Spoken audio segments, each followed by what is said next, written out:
Hello students, કેમ છો બધાય? Good morning to all of you. ચાલો આજે આપણે વાત કરવાની છે ક્લાસ 12 ચેપ્ટર નંબર 7 ઓલ્ટરનેટિંગ કરંટની અંદર આપણા નેક્સ્ટ કન્સેપ્ટની, એટલે કે પેરેલલ આરએલસી સર્કિટ. બરાબર છે. એ પહેલાં આપણે લાસ્ટ વિડીયો લેક્ચરની વાત કરી તો લાસ્ટ વિડીયો લેક્ચરમાં આપણે લોકોએ આરએલ સર્કિટ, પછી આરસી સર્કિટ, પછી એલસી સર્કિટ અને આરએલસી સિરીઝ સર્કિટ, એ 4 સર્કિટ કમ્પ્લીટ કરી હતી. બરાબર છે. અને એની પહેલાંના લેક્ચરમાં આપણે લોકોએ 3 કમ્પ્લીટ કર્યા હતા, only R, only L and only C. એટલે કે અત્યાર લગીમાં જોવા જઈએ તો આપણે ટોટલ 7 છે. બરાબર. એ સર્કિટ્સ કમ્પ્લીટ કરી નાખી, R, L, C, R L, R C, L C and R L C series. બરાબર છે. તો એની અંદર આપણે વાત થઈ હતી કે ભાઈ જે આર એલ સીનું ફાઇનલ ઇક્વેશન આપણે મળ્યું હતું એમાંથી મેં તમને કીધું હતું કે ભાઈ તમે કોઈ પણ ઇક્વેશન છે એ બનાવી શકો છો. એક્ઝામમાં જ્યારે એમસીક્યુ સોલ્વ કરશો ત્યારે તો તમને એ જ વસ્તુ કામ આવવાની છે કે ઇક્વેશન છે એ કેમ પરફેક્ટ લખવું અને ફટાફટ લખવું. બરાબર.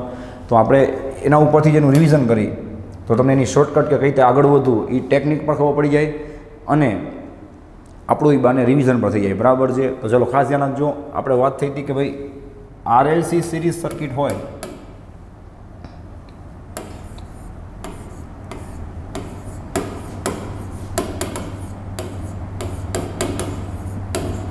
બરાબર, આરએલસી સિરીઝ સર્કિટ હોય તો તમને ખ્યાલ જ છે કે એનું ઇક્વેશન શું હતું જોવું જોઈએ. Impedance Z is equal to શું થાય તો કે √r²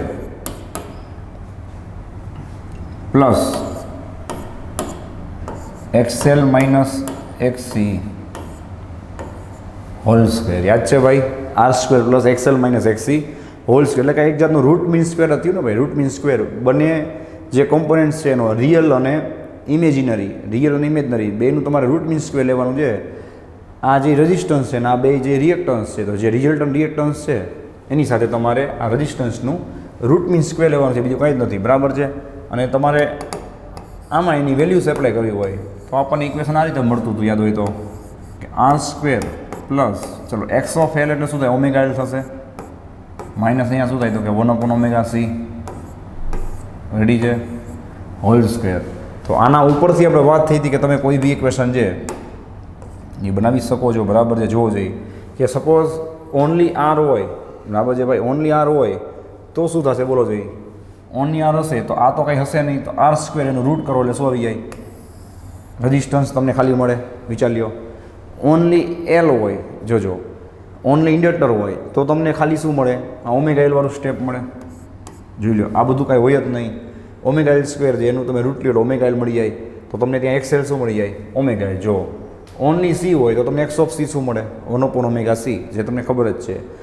પછી મેઇન વસ્તુ છે એની જે આપણે જે લાસ્ટ લેક્ચરમાં ભણ્યા હતા બધી પેર્સ. હવે ધ્યાન આપજો, પેર્સમાં આપણે આરએલની વાત કરી, જોવો જોઈએ. પેર્સની અંદર આપણે આરએલની વાત કરી, આરએલ સિરીઝ, તો શું થાય? આર અને એલ હોય આમાં જે દેખાય છે તમારે બોલવાનું છે. આર અને એલના સ્ટેપને રાખવાના, બાકી બધા ભૂલી જવાના. તો શું થાય? Z = √, જોવો જોઈએ, r² પ્લસ XL². જોવો જોઈએ, આ બની ગયું તમારા ઝેડનું ઇક્વેશન. પછી આમાંથી તમને મજા આવી બનાવી શકો છો તમે, I = V/Z. હે? પછી ખાસ ધ્યાન રાખજો, આમાંનામાં તમને tan⁵ પૂછે. બરાબર ને ભાઈ? tan⁵ તો શું આવે બોલો જોઈએ? તો કે tan⁵ આવશે, મેં કીધું ને, y કમ્પોનન્ટ અપોન x, અથવા યાદ રાખી શકાય ઇમેજનરી અપોન રિયલ, એટલે શું આવશે? XL/R. આમાંથી જ બનાવવાનું છે, XL/R. જોવો જોઈએ, આ બની ગયો તમારો tan⁵. એટલે કે જે તમને એનો ફેઝ એંગલ કે ફેઝ ડિફરન્સ પૂછે તો તમારે આમાંથી જ બની જશે XL/L. બરાબર છે. ચલો પછી આપણે વાત થઈ હતી આરસીની.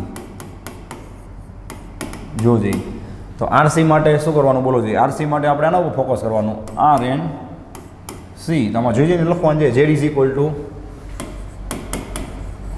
જોવો જોઈએ, r² પ્લસ XC². અમે તમે -2 પ્લસ જ થવાનું. આખું ઇક્વેશન બનાવવાની આખી ટેકનિક છે. બરાબર, બીજું કાંઈ નહીં. જોવો જોઈએ. Okay, sorry. હા, r² પ્લસ XC² એનું રૂટ થશે. આમાંનામાં તમને કોઈ tan⁵ પૂછે ભાઈ તો આમાં જોઈને જ બનાવવાનું છે, ઇમેજનરી અપોન રિયલ, એટલે શું થાય? XC/R. જોવો જોઈએ, આવડી જાય. પછી તમને કોઈ એલસી પૂછે, ઓનલી એલસી, તો પણ બની જશે. એલસી હોય તો તમારે એલ અને સીના સ્ટેપ ઉપર ફોકસ કરવાનું, આરનું સ્ટેપ નીકળી જાય. જોવો જોઈએ XL - XC હોલ સ્ક્વેર એનું રૂટ લેશો એટલે ખાલી XL - XC વધે તો તમને Z કેટલું મળે? તો કે XL - XC જેટલું. રેડી? અને એમાં તો આપણને ફાઈ કેટલો મળતો તમને ખ્યાલ જ છે, ±5/2, બરાબર ને? કે એક્સેલ મોટો છે કે એક્સી મોટો છે, યાદ છે આપણે 2 પાર્ટ કરાવ્યા હતા, એના ઉપરથી તમે ડિસિઝન લઈ શકો કે ફાઈ તમને શું મળશે.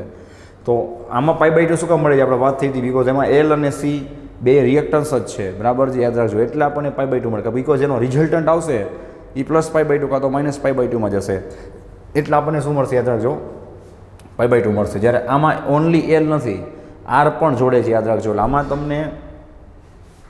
તમને પૂછે, બરાબર, કે જે તમારો ફેઝ એંગલ છે અથવા તો આપણો જે વેક્ટર છે એની વાત કરે આરએલ માટે અને આરસી માટે, તો આમાં સી છે એ ઓનલી સી, પ્યોર સી નથી, એની સાથે આર પણ છે. આમાં પ્યોર એલ નથી, એની સાથે આર પણ છે. એટલે આમાં નો ડાઉટ આમાં શું બોલાય? કરંટ છે એ લેગિંગમાં છે, આમાં કરંટ છે એ લીડિંગમાં છે, એમ જ બોલાય. બટ π/2 ન બોલાય, આપણે વાત થઈ હતી. આમાં તમારે શું બોલવું પડે કે આમાં કરંટ ફાઈ જેટલો લેગિંગમાં છે ને આમાં કરંટ છે એ ફાઈ જેટલો શું છે ભાઈ? લીડિંગમાં છે. જ્યારે આમાં ખાલી રિએક્ટન્સ જ છે, એટલે એમાં તમારે π/2 બરાબર લખવું પડે. તો આ થઈ ગયું તમારું એલસી, આરસી અને આરએલ, બરાબર છે? અને આરએલસી તો તમને સામે દેખાય છે. તો આજે તમારે શું કરવાનું? કામ કરવાનું, બરાબર. પછી આમાં આપણે વાત થઈ પ્રમાણે એક્સેલ તમને એમ કે XL is greater than XC. એક્સેલ મોટું હોય તો સર્કિટ છે ઇન્ડક્ટિવનું કામ કરે, મતલબ તમારે એમ કેવું પડે કે π/2 જેટલો કરંટ શું હોય? લેગિંગમાં હોય, પાછળ હોય. અને જો એક્સી મોટું હોય, ખ્યાલ આવે? તો એક્સી છે એ જેમ કે એમ થાય, મતલબ કે સર્કિટ છે એ કેપેસિટિવનું કામ કરે. તો પછી એમાં શું થાય? કરંટ છે એ π/2 જેટલો લીડિંગમાં, એટલે કે વોલ્ટેજ કરતાં શું હોય? આગળ હોય. તો આ રીતે તમે શું કરી શકો ભાઈ? તમારું કામ છે એ બરાબર કમ્પ્લીટ કરી શકો. આના માટે રેડી છે? જોવો જોઈએ. હવે આપણે વાત આગળ વધારી તો એ સિવાય આપણે રિવિઝનમાં કર્યું હતું, જેની જરૂર આજે પડશે, બરાબર છે? જોવો જોઈએ કે રેઝિસ્ટન્સના રેસિપ્રોકલને શું કહેવાય? કન્ડક્ટન્સ કહેવાય, બરાબર છે? એવી રીતના રિએક્ટન્સના રેસિપ્રોકલને શું કહેવાય? રિએક્ટન્સના રેસિપ્રોકલને સસેપ્ટન્સ કહેવાય. અને એ જ રીતે ઇમ્પિડન્સના રેસિપ્રોકલને શું કહેવાય? એડમિટન્સ કહેવાય. એના પછી આપણે યુનિટની વાત કરી હતી કે ભાઈ આ બધા યુનિટ ઓહમ થાય, અને GS અને ગામા છે એ બધાના રેસિપ્રોકલ છે, એના યુનિટ છે એ ઓહમ ઇન્વર્સ અથવા મોહો થાય. તો આટલું તમને આઈડિયા હોવો જોઈએ, બરાબર? તો આ ઇક્વેશનમાંથી તમે 7 વસ્તુ બનાવી શકો છો. એના તમે 10 બોલી શકો છો, બરાબર? આમાં તમે કીધું ને કે 10 કરવાની જરૂર નથી, બિકોઝ ફાઈ ડાયરેક્ટ એનો શું થશે? π/2 થશે. જ્યારે આમાં 10 કેટલો થાય? XC/R, XL/R. ઓકે. અને આખી સર્કિટનો 10 બોલો હોય તો, એટલે કે RLC આખું હોય તો બોલો. આમાં જોઈને જ લખવાનું છે XL - XC/R, XL - XC/R, બરાબર છે? આ રીતે. તો આનું થઈ ગયું 10. તો આટલી આપણે વાત થઈ. ચલો, તો હવે આજે આપણે વાત થઈ પ્રમાણે એટલે આપણે નેક્સ્ટ આગળ વધી તો આપણે લોકોએ RLC પેરેલલ સર્કિટ છે એના ઉપર ફોકસ કરવાનું છે, બરાબર? જુઓ જોઈએ RLC પેરેલલ સર્કિટ. તો પેરેલલ સર્કિટની અંદર હમણાં જે આપણે લાસ્ટમાં રિવિઝન કર્યું, સસેપ્ટન્સ, એડમિટન્સ, એ બધા કન્સેપ્ટ તમને કામ આવશે, જોજો. એટલે આપણે લાસ્ટ વિડીયોમાં ઓલરેડી સ્ટડી કરી નાખ્યું હતું કે અહીંયા તમને શું છે કે ભાઈ નવું ન લાગે, બરાબર છે? સારું, ચલો. તો પેરેલલમાં હોય તો ઓબ્વિયસલી તમારે આ રીતે એને કનેક્ટ કરવા પડે, R વિથ L, જોવો જોઈએ વિથ C, અને એની સાથે તમે શું કહો છો? AC સોર્સ હો ભાઈ, AC સોર્સને આ રીતે રાખશો, જોવો જોઈએ. અહીંયા તમને શું મળશે? R, L and C. હવે તમે સમજી ગઈ છો કે આ પેરેલલમાં છે, એટલે આ વખતે વોલ્ટેજ બધાને કેવા મળશે ભાઈ? સેમ મળશે, બટ કરંટ છે ડિવાઈડ થશે. તો આમાં જે કરંટ હશે એને આપણે શું કહેશું? I of C. આમાં જે કરંટ હોય એને શું કહેશું આપણે? I of L. અને આમાં જે કરંટ હોય એને શું કહેશું આપણે? I of R, બરાબર છે? હવે મેં તમને જે એડવાઇસ આપી હતી કામ આવી ગઈ કઈ? કે હવે તમે ફેઝર ડાયાગ્રામ ડ્રો કરતા હોય તો જે ક્વોન્ટિટી કોન્સ્ટન્ટ હોય એને એક્સ ઉપર રાખવાની. આ વખતે કોન્સ્ટન્ટ કોણ છે? વોલ્ટેજ છે. એટલે તમારે આ વખતે વોલ્ટેજ છે એને એક્સ એક્સિસ ઉપર રાખવાનું. ત્રણેયમાં કરંટ ડિવાઈડ થાય છે, એટલે કરંટ છે એ શું કરશે? ફેઝરનું કામ કરશે. ફેઝર મતલબ કે ઘૂમતો તમારો વેક્ટર, બરાબર છે? રોટેટ થતો વેક્ટર, રોટેટિંગ વેક્ટર, પાકું છે? તો આ વખતે પણ તમારે પહેલાં ફેઝર ડાયાગ્રામ તો ડ્રો કરવો જ પડે, કારણ કે ફેઝર ડાયાગ્રામ ઉપરથી જ બધું ડિસાઇડ થાય. ચલો, પહેલાં આપણે જે એવરી ટાઈમ ડ્રો કરી છે એ પ્રમાણે ડ્રો કરી નાખીએ આવી રીતના. હવે એની વેલ્યુઝ બતાવી દઈએ. ચલો, અહીંયા આપણે વાત થઈ પ્રમાણે આ વખતે તમારે વોલ્ટેજ કમ્પલસરી બતાવવો પડે, બરાબર છે? ચલો, હવે રેઝિસ્ટન્સ હોય, ઓનલી રેઝિસ્ટન્સ યાદ છે, તેની સાથે બોલો જઈ કરંટ અને વોલ્ટેજ બે કેવા હોય? સેમ ફેઝમાં હોય. હવે વિચારીને કામ કરજો. ઓનલી ઇન્ડક્ટર હોય તેમાં કરંટની વાત થાય છે. ઓનલી ઇન્ડક્ટરમાં એટલે કે IL કરંટ છે એ આપણને ખબર જ છે કે π/2 જેટલો શું હોય? લેગિંગમાં હોય, પાછળ હોય. અહીંયા વોલ્ટેજ છે તો તમારે કરંટ બતાવવો હોય તો ક્યાં બતાવવો પડે? કમ્પલસરી નીચે જ બતાવવો પડે. અહીંયા શું આવે? આઈએલ આવે. અને કેપેસિટરમાં કરંટ છે એ લીડિંગમાં હોય ને, કરંટ છે લીડિંગમાં હોય કેટલું? π/2 જેટલું. તો આ π/2 થઈ ગયું. અને તમારે શું બતાવવું પડે? I of C. રેડી છે ભાઈ? આ રીતે. હવે આપણે ગેસ કરી, વિચારીને કામ કરજો. હવે આપણે એવું ગેસ કરી બરાબર કે ભાઈ XL is greater than XC, દર વખતેની જેમ. પણ થોડીક બુદ્ધિ ચલાવજો. XL મોટા છે તો એમાં કરંટમાંની વાત છે ને, કરંટ માટે ઊંધો કન્સેપ્ટ લાગુ પડશે ને ભાઈ. XL મોટા હોય તો ઉલટાનો એનો કરંટ કેવો હોય? ઓછો હોય ને. IC ઉલટાના મોટા હોય. બિકોઝ આ તો ત્યાં આપણે વોલ્ટેજની વાત કરતા હતા ને ભાઈ, અહીંયા કરંટ છે જુઓ. એટલે કરંટ ઉલટાનો તમને IL ઓછો મળશે, એટલે કે IC કેવો હશે? વધારે હશે. બરાબર છે. તો આપણે ILને થોડુંક શું બતાવીએ? ઓછું બતાવીએ. સમજાય? આ રીતે જોવો જઈ લ્યો. તો આપણે બતાવી દીધું કે IL છે કેવા ઓછા છે. તો મેં શું કીધું હતું? આ બે એક જ લાઈન ઉપર છે ને ભાઈ, તેની વચ્ચે તો શું થાય? ડાયરેક્ટ સબટ્રેક્શન થઈ શકે, ઓપોઝિટ છે એટલે. ને બિગર વેલ્યુમાંથી સ્મોલર વેલ્યુ તમારે માઇનસ કરવાની. તો ICમાંથી તમારે IL શું કરવાના? માઇનસ. તો તમને રિઝલ્ટન્ટ શું મળે અહીંયાથી? આ તમને રિઝલ્ટન્ટ શું મળ્યું જોવો જોઈએ અહીંયા?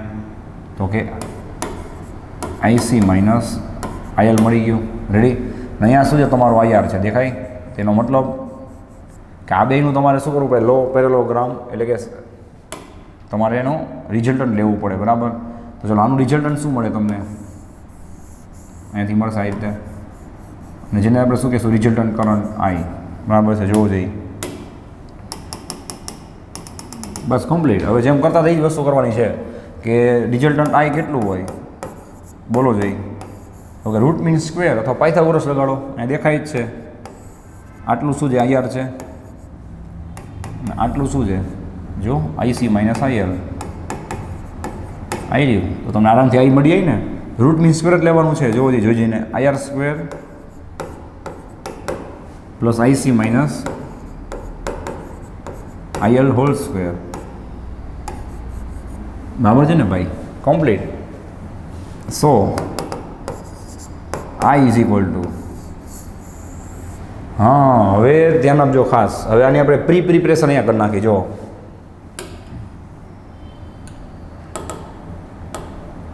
ચલો આપણે એની પ્રિપરેશન કરી નાખી. સાંભળજો.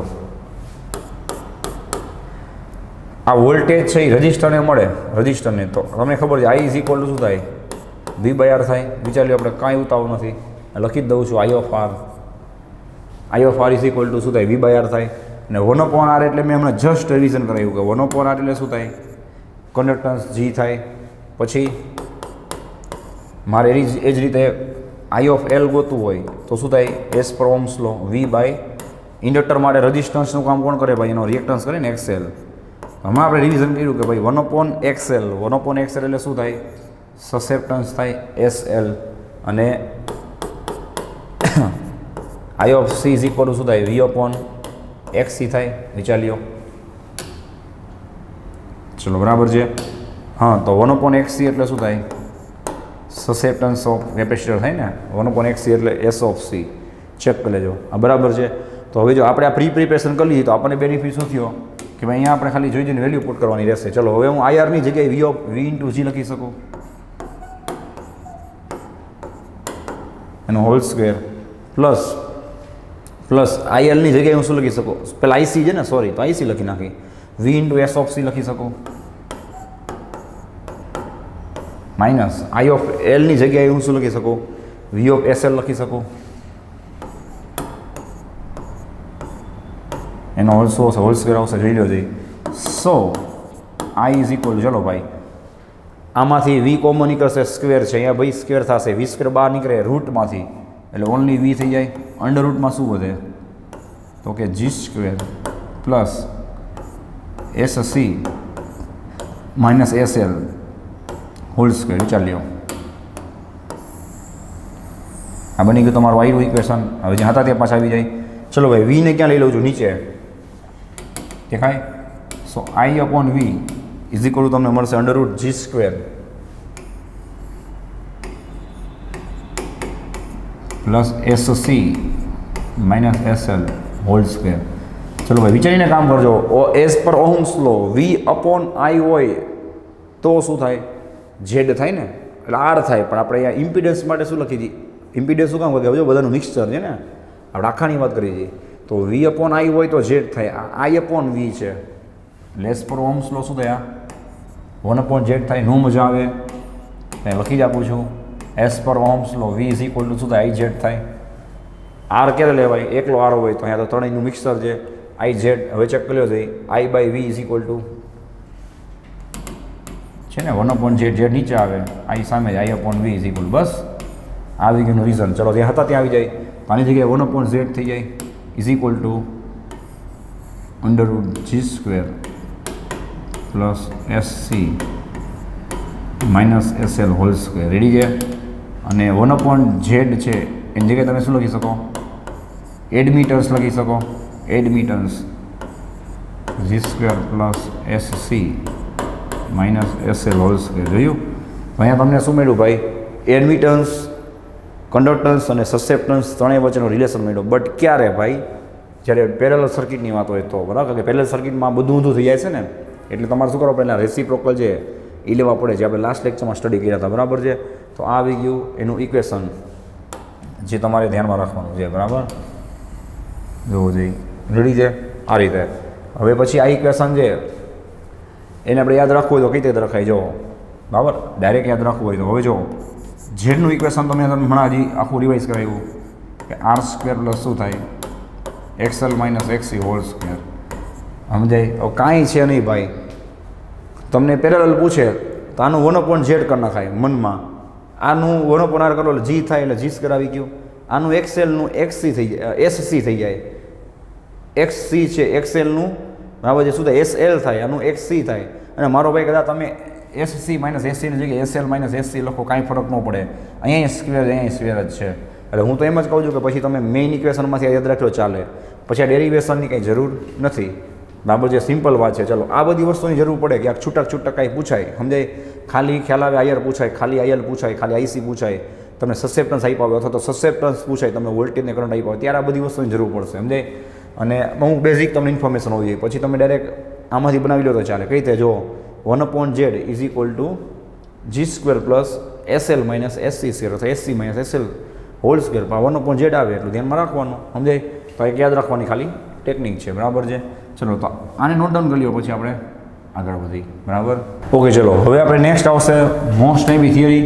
આ આવડશે તો તમને નેક્સ્ટ લેક્ચરનું આવડશે, તેથી કહી દઉં છું, એટલે કે રેઝોનન્સ, બરાબર છે. સૌથી મોસ્ટ ટાઈપી કોન્સેપ્ટ જે તમને ખ્યાલ જ છે, resonance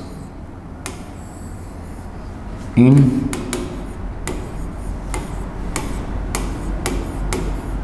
RLC series.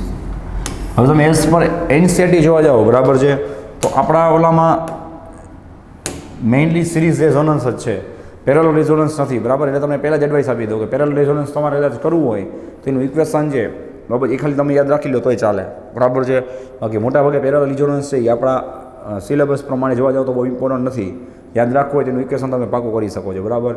As per NCERT મોટાભાગે જનરલી સિરીઝમાંથી ઇક્વેશન્સ કે સમ્સ કે એમસીક્યુઝ પૂછાતા હોય છે, બરાબર. બિકોઝ આપણા રેગ્યુલર જે એનો સિલેબસ છે એમાં જે પેરેલલ રેઝોનન્સ કરવું કમ્પલસરી નથી, બટ એનું ઇક્વેશન જોવું હોય તો રેફરન્સ બુકમાં તમને જોવા મળશે, બરાબર. પહેલાં જ કહી દઉં છું, બટ પહેલાં જે તમે કરો છો એટલું તમને પરફેક્ટ આવડવું જોઈએ, એટલે કે જે આપણા એલસીઆરટી સિલેબસ પ્રમાણે જે એટલું પહેલાં તો તમને પરફેક્ટ ખબર હોવી જોઈએ. For example resonance in RLC series, પહેલાં આ તમને પરફેક્ટ સમજાઈ જાય, આવડી જાય, પછી તમારે જે એક્સ્ટ્રા ઇક્વેશન છે એ પાકું કરી લેવાનું, અને એકદમ ઇઝી જ છે, એમાં કંઈ બહુ છે નહીં, બરાબર છે. ચલો તો રેઝોનન્સ છે, યાદ કરો. રેઝોનન્સ વર્ડ તમે લોકોએ ફર્સ્ટ ટાઈમ ક્યારે સાંભળ્યો હતો તો કે 11th સ્ટાન્ડર્ડમાં. 11th સ્ટાન્ડર્ડમાં તમારે વેવ્સ ઓસિલેશનની અંદર આ વર્ડ તમે યુઝ કર્યો હતો, બરાબર છે. કે રેઝોનન્સ એટલે શું થાય, એકદમ સિમ્પલ લેંગ્વેજમાં સમજવું હોય તો જે નેચરલ ફ્રીક્વન્સી છે તમારા ઓસિલેટરની, ઓસિલેટર કોને કહેવાય, જે ઓસિલેશન કરે છે, હવે એ ફ્રીક્વન્સી ને એક્સટર્નલ ફ્રીક્વન્સી એ બે કેવા થાય, સેમ થઈ જાય, બરાબર છે. ત્યારે એની અંદર જે એનું એમ્પ્લિટ્યૂડ છે એ મેક્સિમમ થાય, એટલે કે મેક્સિમમ ઓસિલેશનથી શું કરે ભાઈ, બરાબર છે, આ રીતે વાઇબ્રેટ થશે, એને આપણે કહી છીએ રેઝોનન્સ અથવા તો રેઝોનન્સ ફ્રીક્વન્સી, બરાબર છે. બીજું એક્ઝામ્પલ આપણે લેતા હતા સ્વિંગવાળું અથવા હિંચકાવાળું. હિંચકાની અંદર તમે ઓબ્ઝર્વેશન કરજો, એકદમ નિરાતે વિચારજો પ્રેક્ટિકલી, બરાબર છે. કે કોઈને આપણે જ્યારે તમે સ્વિંગ કરો છો, બરાબર, એને હિંચકા આપો છો તો ત્યારે સાંજે શું ભાઈ કે જ્યારે એના ઓસિલેશન સાંભળજો તો એ ઓસિલેટર કહેવાય. જે હિંચકા ખાઈ જાય એને શું કહેવાય, શાંતિથી વિચારજો, ઓસિલેટર કહેવાય. એની કંઈક ફ્રીક્વન્સી હશે. ફ્રીક્વન્સી એટલે સમજાય number of cycles completed in 1 second, કે ભાઈ 1 સેકન્ડમાં કંઈક અમુક સાયકલ એ કમ્પ્લીટ કરશે. આમ વિચારી લો. અને તમે જે ધક્કો મારો છો એટલે તમે શું કહેવાઓ? External frequency કહેવાઓ. એની જે ફ્રીક્વન્સી જેને આપણે શું કહેશું? નેચરલ ફ્રીક્વન્સી, બરાબર છે, ઓસિલેટરની ફ્રીક્વન્સી, અને તમારી ફ્રીક્વન્સી એટલે એક્સટર્નલ ફ્રીક્વન્સી, બરાબર છે. એ બે સેમ થશે ને ત્યારે તમે એમાં શું કરી શકશો? હાઈએસ્ટ સ્વિંગ કરી શકશો. એમાં જે તમને ઓસિલેશન મળશે એ હાઈએસ્ટ મળશે. થર્ડ એક્ઝામ્પલ એનું આપું છું, સાંભળજો. કે કોઈ એક પર્સન છે ભાઈ, એ હિંચકા નાખતો હતો, બરાબર છે, આ રીતે સ્વિંગ કરાવતો હતો, બરાબર, અને અચાનક એ ત્યાંથી નીકળી જાય અને તમે આવો છો, બરાબર છે, અને હિંચકા ચાલુ જ છે. તમારે એને પાછા સ્વિંગ કન્ટિન્યુ ચાલુ રાખવા છે. બિકોઝ આપણે વાત થઈ પ્રમાણે કે સ્વિંગ કન્ટિન્યુ ચાલુ રાખવો હોય તો તમારે એક્સટર્નલ ફોર્સ બહારથી આપવો જ પડે. આ એક્ઝામ્પલ જે નેક્સ્ટ લેક્ચરમાં તમને યાદ કરાવીશ, કામ આવશે. એટલે એ પ્રમાણે જ એક્ઝામ્પલ આપું છું, બરાબર. હવે તમે જોજો, બધાને અનુભવ હશે, બધાએ એવું ફીલ કર્યું છે, બધાએ એવું એક્સપિરિયન્સ કર્યું છે કે આપણે જેવો ઓલો ચાલુ હિંચકા હતા ને આપણે અચાનક આપણે એને ધક્કો મારવા માટે આવીને, એટલે જોજો સ્ટાર્ટિંગમાં શું થશે ખબર છે? કે આપણાથી પરફેક્ટ ધક્કો નહીં લાગે. એટલે કે કેમ? તો કે એની જે નેચરલ ફ્રીક્વન્સી જે આપણને ખબર જ નથી. એટલે આપણે જ્યારે ધક્કો મારશું તો આપણી ફ્રીક્વન્સી અને એની નેચરલ ફ્રીક્વન્સી છે ને એ પહેલી જ ગાય, પહેલી જ સેકન્ડે જોજો કોઈ દી મેચ નહીં થાય. એટલા માટે જોજો ઉલટાની એના જે ઓસિલેશન છે ને એ ઉલટાના ડિક્રીઝ થાય. તમે ટ્રાય કરજો, તમે અનુભવ હશે, બરાબર, કે ભાઈ એક જણો કોઈ હિંચકા ખાઈ જાય અને ત્યાંથી જે પર્સન એને ધક્કા મારતો તો એ નીકળી ગયો અને તમે આવી જશો ત્યાં, તો તમે એને સ્ટાર્ટિંગમાં ધક્કો મારશો તો તમને એક્સપિરિયન્સ કે ફિલિંગ એવી નહીં આવે કે આની ફ્રીક્વન્સી શું છે, બરાબર છે. એટલે જોજો સ્ટાર્ટિંગમાં 10-20 સેકન્ડ સુધી શું થશે ભાઈ? કે તમારી ફ્રીક્વન્સી અને એની ઓસિલેટરની ફ્રીક્વન્સી મેચ થતાં વાર લાગશે. જોજો, એટલે ઉલટાનું તમે ધક્કો મારતા હશો ને, વધારે ધક્કો મારશો ને તો એ છે ને એના ઓસિલેશન ઓછા થશે, કારણ કે એ હજી આમ આવતો હોય, સમજાય છે, અને હજી એને આખું ઓસિલેશન કમ્પ્લીટ કરવામાં વારો હોય, પણ તમને ખબર જ નથી કે ભાઈ ક્યારે ઓસિલેશન કમ્પ્લીટ કરશે. પહેલાં તમે ધક્કો મારી દો વચ્ચેથી તો ઉલટાનું શું થાય કે એની ફ્રીક્વન્સી જે કપાઈ જાય, ખ્યાલ આવે, તો એને રેઝોનન્સ કહેવાય નહીં. પછી તમે જેમ જેમ ધક્કો મારતા રહેશો એમ તમને આઈડિયા આવી જશે કે ભાઈ આની ફ્રીક્વન્સી શું છે. પછી તમે જેવો એ નજીક આવશે એનું ઓસિલેશન કમ્પ્લીટ કરવાની તૈયારીમાં હશે ત્યારે તમે જોજો એને ધક્કો મારશો, બરાબર છે, તો ત્યારે તમારી ફ્રીક્વન્સી અને એની ફ્રીક્વન્સી શું થઈ જશે? મેચ થઈ જશે, જેને આપણે શું કહીએ છીએ? રેઝોનન્સ કહીએ છીએ, બરાબર છે. આવા ઘણા બધા એક્ઝામ્પલ છે, એ તમે લોકો 11th સ્ટડી કરીને આવ્યા છો. ભલે વાર લાગે પણ એકવાર રેઝોનન્સ વર્ડ બાય હાર્ટ થઈ જશે પછી વાંધો નહીં આવે. પછી આપણે આપણા ચેપ્ટરનું એક્ઝામ્પલ લઈશું. તો આ 3 એક્ઝામ્પલ થયા.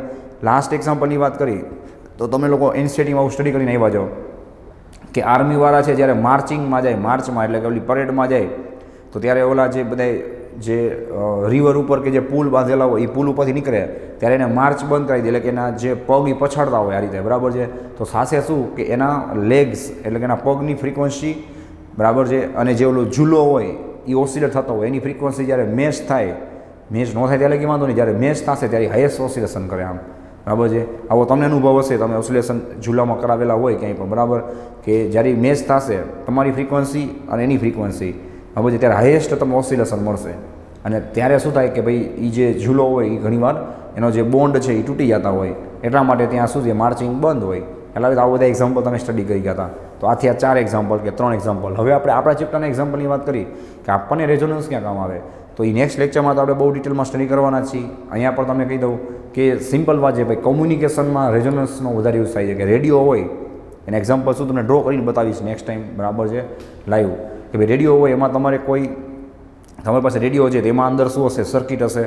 અને કઈ સર્કિટ હશે ભાઈ? તો કે RLC સર્કિટ હશે, બરાબર, જે શું કરશે કે એની અંદર ફ્રીક્વન્સી પ્રોડ્યુસ કરશે. કઈ ફ્રીક્વન્સી? આપણે જસ્ટ હમણાં સ્ટડી કરી છીએ. તો આપણી ફ્રીક્વન્સી અને તમારે જે ચેનલ સાંભળવી છે, જે ચેનલ તમારે સેટ કરવી છે, એટલે કે એવી એક્સટર્નલ ફ્રીક્વન્સી જે ટાવરમાંથી આવતી હોય, નજીકના જે રેડિયો સ્ટેશન હોય એમાંથી, તો એ ફ્રીક્વન્સી અને તમારા રેડિયોમાં રહેલા RLCની ફ્રીક્વન્સી, એ બે જ્યારે મેચ થશે ત્યારે રેઝોનન્સ થશે. અને રેઝોનન્સ થાય ત્યારે તમને શું મળે? મેં કીધું ને હાઈએસ્ટ વેલ્યુ મળે, હાઈએસ્ટ કરંટ મળે, હાઈએસ્ટ તમને પાવર મળે. એટલા માટે જોજો કે તમે જેવી ફ્રીક્વન્સી સેટ કરો પછી તમને જે સોંગ્સ છે એ પ્રોપરલી ક્લિયરિટી કે ક્વોલિટી સાથે સંભળાશે. એ નજીકમાં તમે હશો ને તો સંભળાતું હશે, જોજો તમને નોઇઝવાળું સંભળાતું હશે. તો રેઝોનન્સ એટલે અહીંયા ખબર પડી ગઈ. પછી તમે કોઈને મોબાઈલ ફોન કરો છો, મોબાઈલ ફોન લગાડો છો, તો એ પણ શું છે? વન ટાઈપ ઓફ રેઝોનન્સ છે કે તમે જે નંબર ટાઈપ કરો છો એની ફ્રીક્વન્સી શું થશે ભાઈ? તમે જેને ફોન કરો છો હવે એની ફ્રીક્વન્સી સાથે જે નેટવર્ક છે એને મેચ કરી આપશે, એટલે એને જ ફોન લાગશે, કારણ કે એ બેની રેઝોનન્સ ફ્રીક્વન્સી કેવી હોય? ફિક્સ હોય. તમે જે નંબર પર ફોન કરો છો એ પ્રમાણે શું થશે? એમાંથી ફ્રીક્વન્સી જે એ પ્રોડ્યુસ થશે. કહેવાનો મિનિંગ સમજાય? તો રેઝોનન્સ એટલે શું થવું? કોઈ પણ બે વસ્તુનું મેચ થવું. કોઈ બે વિચારો મેચ થતા હોય ભાઈ તો આપણે એને શું કહી શકીએ? રેઝોનન્સ કહી શકીએ. સમજાય કે ભાઈ આપણા બંનેના વિચારોનું શું થયું? તો કે રેઝોનન્સ થયું. તો બે વસ્તુનું મેચિંગ થવું એટલે શું કહેવાય? રેઝોનન્સ કહેવાય, બરાબર છે. તો આ લો યુનિવર્સલ લો છે, યુનિવર્સમાં પણ લાગુ પડે કે ભાઈ તમે જે માંગો છો, બરાબર છે, એ વસ્તુ આપણે ઘણી વાર કહેતા હોય કે આપણે રોજ માંગ્યા રાખીએ તો આપણને મળે છે. તો ફોર એક્ઝામ્પલ એ શું થયું? લો રેઝોનન્સ થયો, બરાબર છે, કે ભાઈ આપણી અંદરની જે ફ્રીક્વન્સી છે આપણે જે પ્રોડ્યુસ કરી છે એ નેચરની ફ્રીક્વન્સી સાથે શું થાય? મેચ થશે, તેથી તમને પાછું રિટર્ન આવી જશે, એટલે કે ફ્રીક્વન્સીનું શું થવું? રેઝોનન્સ થવું, બરાબર છે. તો આવું કહી શકાય. તો રેઝોનન્સ મતલબ સમજાઈ ગયું, કોઈ પણ બે વસ્તુનું મેચ થવું. અહીંયા રેઝોનન્સ એટલે શું થવું? બે ફ્રીક્વન્સીનું મેચ થવું. 11th પણ રેઝોનન્સ એટલે શું થવું? બે ફ્રીક્વન્સીનું મેચ થવું. 11th તમે જે કન્સેપ્ટ ભણતા હતા એ સ્ટડી કરતા હતા એ શું હતો ભાઈ? મિકેનિક્સ કન્સેપ્ટ હતો. અહીંયા આપણે શું કરીએ છીએ ભાઈ? ઇલેક્ટ્રિક ઇલેક્ટ્રોનિક્સ કન્સેપ્ટ બેઝ ઉપર વાત કરીએ છીએ, સમજાય છે. તો આને કહેવાય રેઝોનન્સ. રેઝોનન્સ મીન્સ બે ફ્રીક્વન્સીનું શું થવું? મેચ થવું, બરાબર. ચલો હવે જ્યાં હતા ત્યાં આપણે આવી જાય. આપણી આરએલસી સર્કિટ જે દર વખતે આપણે ડ્રો કરીએ છીએ એને આપણે ફટાફટ ડ્રો કરી જોવો જોઈએ ફટાફટ, બિકોઝ આપણે અહીંયા સિરીઝની વાત કરી છે ને, તો તમારે એનું ડ્રોઈંગ પર શું કરવું પડે? હે ભાઈ, સિરીઝમાં જ કરવું પડશે, પાકું છે. RLC. ચલો હવે બધી ઇન્ફોર્મેશન તમારી પાસે છે આના વિશે. તો હમણાં જે આપણે રિવિઝન કર્યું હતું, બરાબર, કે આના માટે તમારે ઇક્વેશન લખવું હોય તો આનું ઇક્વેશન શું થતું હતું? યાદ કરો. Z √R² plus XL minus XC whole square, બરાબર છે, is equal two √R² plus ચલો XL એટલે શું થાય? ઓમેગા એલ થાય. આજે આની જરૂર પડશે એટલે લખવું જ પડશે આની અંદરની વેલ્યુઝ. અને X ઓફ C એટલે 1/ωc થાય એનો સ્ક્વેર. હવે આનું પ્રેક્ટિકલ આખું રહસ્ય કહું છું, જે ક્યાંય બુકમાં કે રેફરન્સમાં નહીં હોય, પ્રેક્ટિકલ રહસ્ય ખાસ સાંભળજો.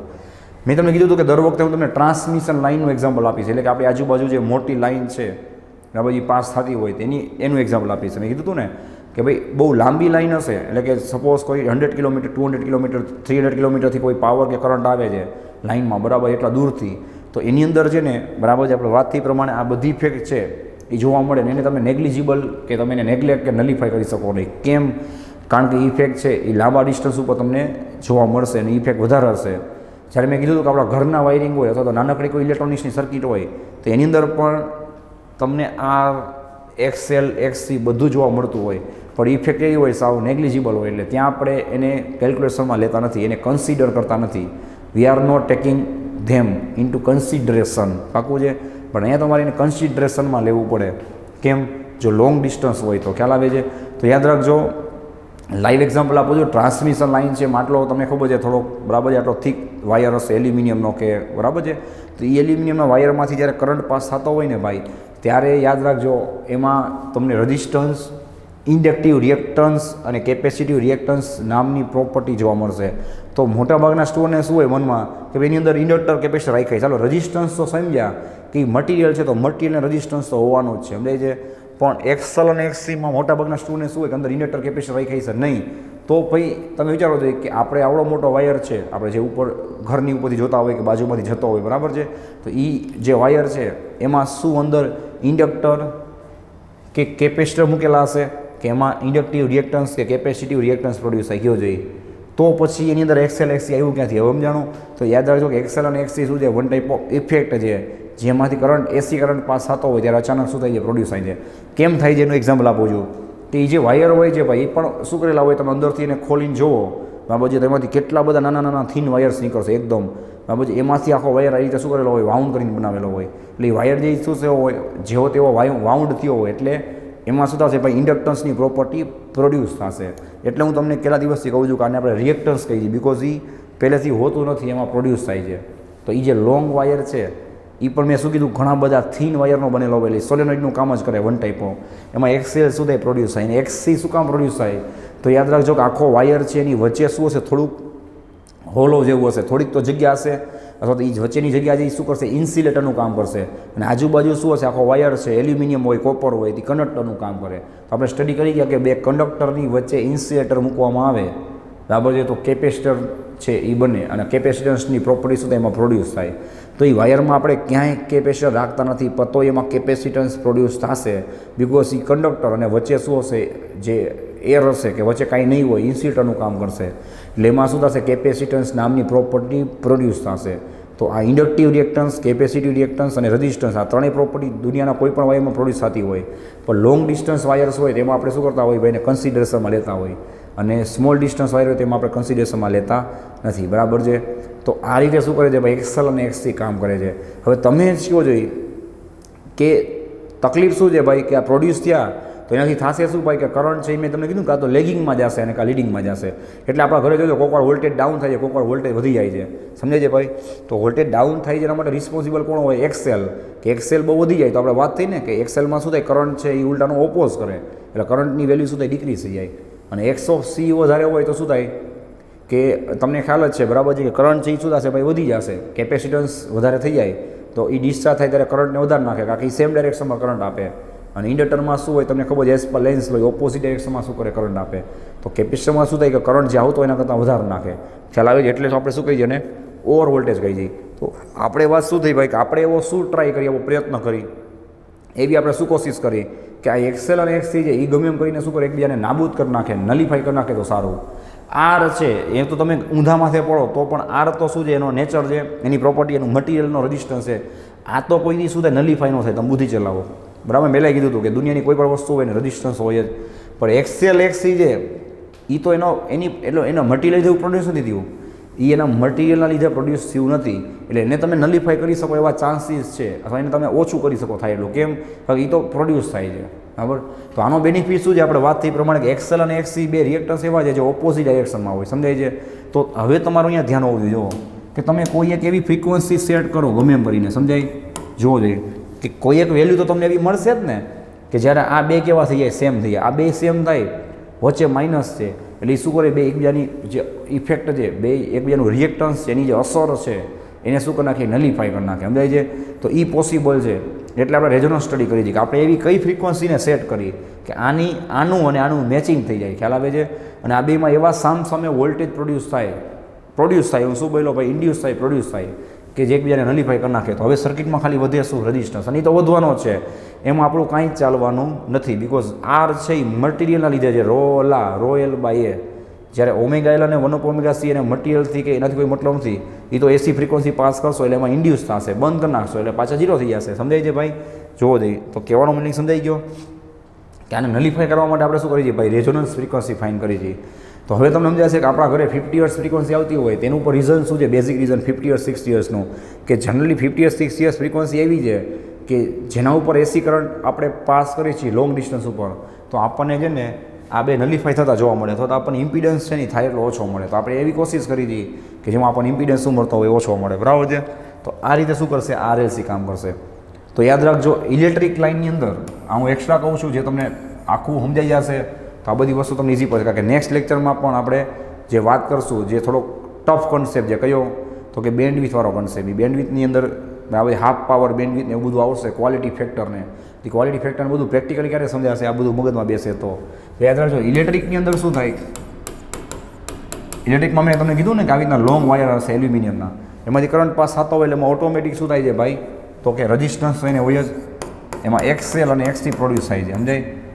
આ લોંગ ડિસ્ટન્સની વાત છે. અને ઇલેક્ટ્રોનિક્સ છે એમાં કોઈ લોંગ ડિસ્ટન્સ ન બોલાય, થોડીક બુદ્ધિ ચલાવજો. ઇલેક્ટ્રોનિક્સની બધી આઇટમ્સ કેવી હોય, નાની નાની હોય ને ભાઈ. આ વાયર્સને બધું શું કહેવાય, ઇલેક્ટ્રિકમાં આવે. ઇલેક્ટ્રોનિક્સમાં શું આવે, બધી સર્કિટરી આવે, નાની સર્કિટ, રેફ્રિજરેટર છે, એસી છે, ટીવી છે, બધાની સર્કિટ આવે. પછી રેડિયો છે, મોબાઈલ છે. તો ભાઈઓ મોબાઈલ કે રેડિયોની આપણે વાત કરી તો એમાં છે ને એમાં તમારે આ કન્સેપ્ટ લગાડવો હોય કયો, આરએલસી વાળો. તો એમાં તો આપણે શું કરી દઈએ ખબર છે કે હાથે કરીને શું કરી દઈએ આપણે, આરએલ અને સીને ખ્યાલ આવે છે મૂકી છે, એમાં આપણે કનેક્ટ કરી દઈએ. બેના કન્સેપ્ટ જ આખા 100% અલગ છે, બેને કોઈ એક બેથી મતલબ નથી. આમાં તો આર એક્સએલ અને એક્સી શું છે, ઓટોમેટિક પ્રોડ્યુસ થાય છે. એમાં આપણે એવી ટ્રાય કરી છીએ કે એક્સએલ એક્સી શું કરી બેને નાબૂદ કરી નાખે, નલિફાઈ કરી નાખે. કેમ કે ત્યાંની તમારી જરૂરિયાત કેવી છે ભાઈ, અલગ છે. કે ત્યાં તમારે શું કરવો છે, આમાંથી કરંટ હાઈએસ્ટ પાસ કરવો છે, અને અહીંયાની તમારી જરૂરિયાત અલગ છે. અહીંયા તમારે શું કરવું છે ભાઈ, એવી ફ્રીક્વન્સી પ્રોડ્યુસ કરવી છે જે શું કરે ભાઈ, આપણા રેડિયોની કે મોબાઈલની જે ફ્રીક્વન્સી છે, જે જોતી હોય એ ફ્રીક્વન્સી સાથે મેચિંગ થાય. એટલે ત્યાં આપણે શું કરી દઈએ કે મોબાઈલ કે રેડિયો કે તમે કોઈ પણ ટીવીનું તમે યુનિટ ખોલો, બરાબર, તો એમાં તમને આરએલસી સર્કિટ જોવા મળે, બરાબર છે. જેમાં શું થતું હોય ભાઈ, એલ અને સીની મદદથી અમે આપણે પ્રૂફ કરી છીએ કે આપણે ફ્રીક્વન્સી શું કરી છીએ, પ્રોડ્યુસ કરી, એમાં કરંટ આપીને. ખ્યાલ આવે, એન્ટેના હોય તે બધી વસ્તુમાં આ રીતે કરંટ આપણે નાખી અને ફ્રીક્વન્સીને પ્રોડ્યુસ કરતા હોય, બરાબર છે. તો એમાં છે ને એકચ્યુઅલમાં આપણે આરએલસીને કનેક્ટ કરીએ. આરએલસી કેવા હોય તો તમે માર્કેટમાં લઈ શકો છો. આ માર્કેટમાંથી લેવા નથી, આ તો ઇન્ડ્યુસ ત્યાં છે, જેને આપણે નલિફાઈ કરવાના છે. ને અહીંયા તો આપણે આરએલસી હાઈ કરીને શું કામ મૂકી દીધી? ફ્રીક્વન્સીને પ્રોડ્યુસ કરવા માટે, બરાબર છે. કોની મદદથી? એલ અધરવાઇઝ સીની મદદથી, બિકોઝ આરને ફ્રીક્વન્સીથી કોઈ મતલબ નથી.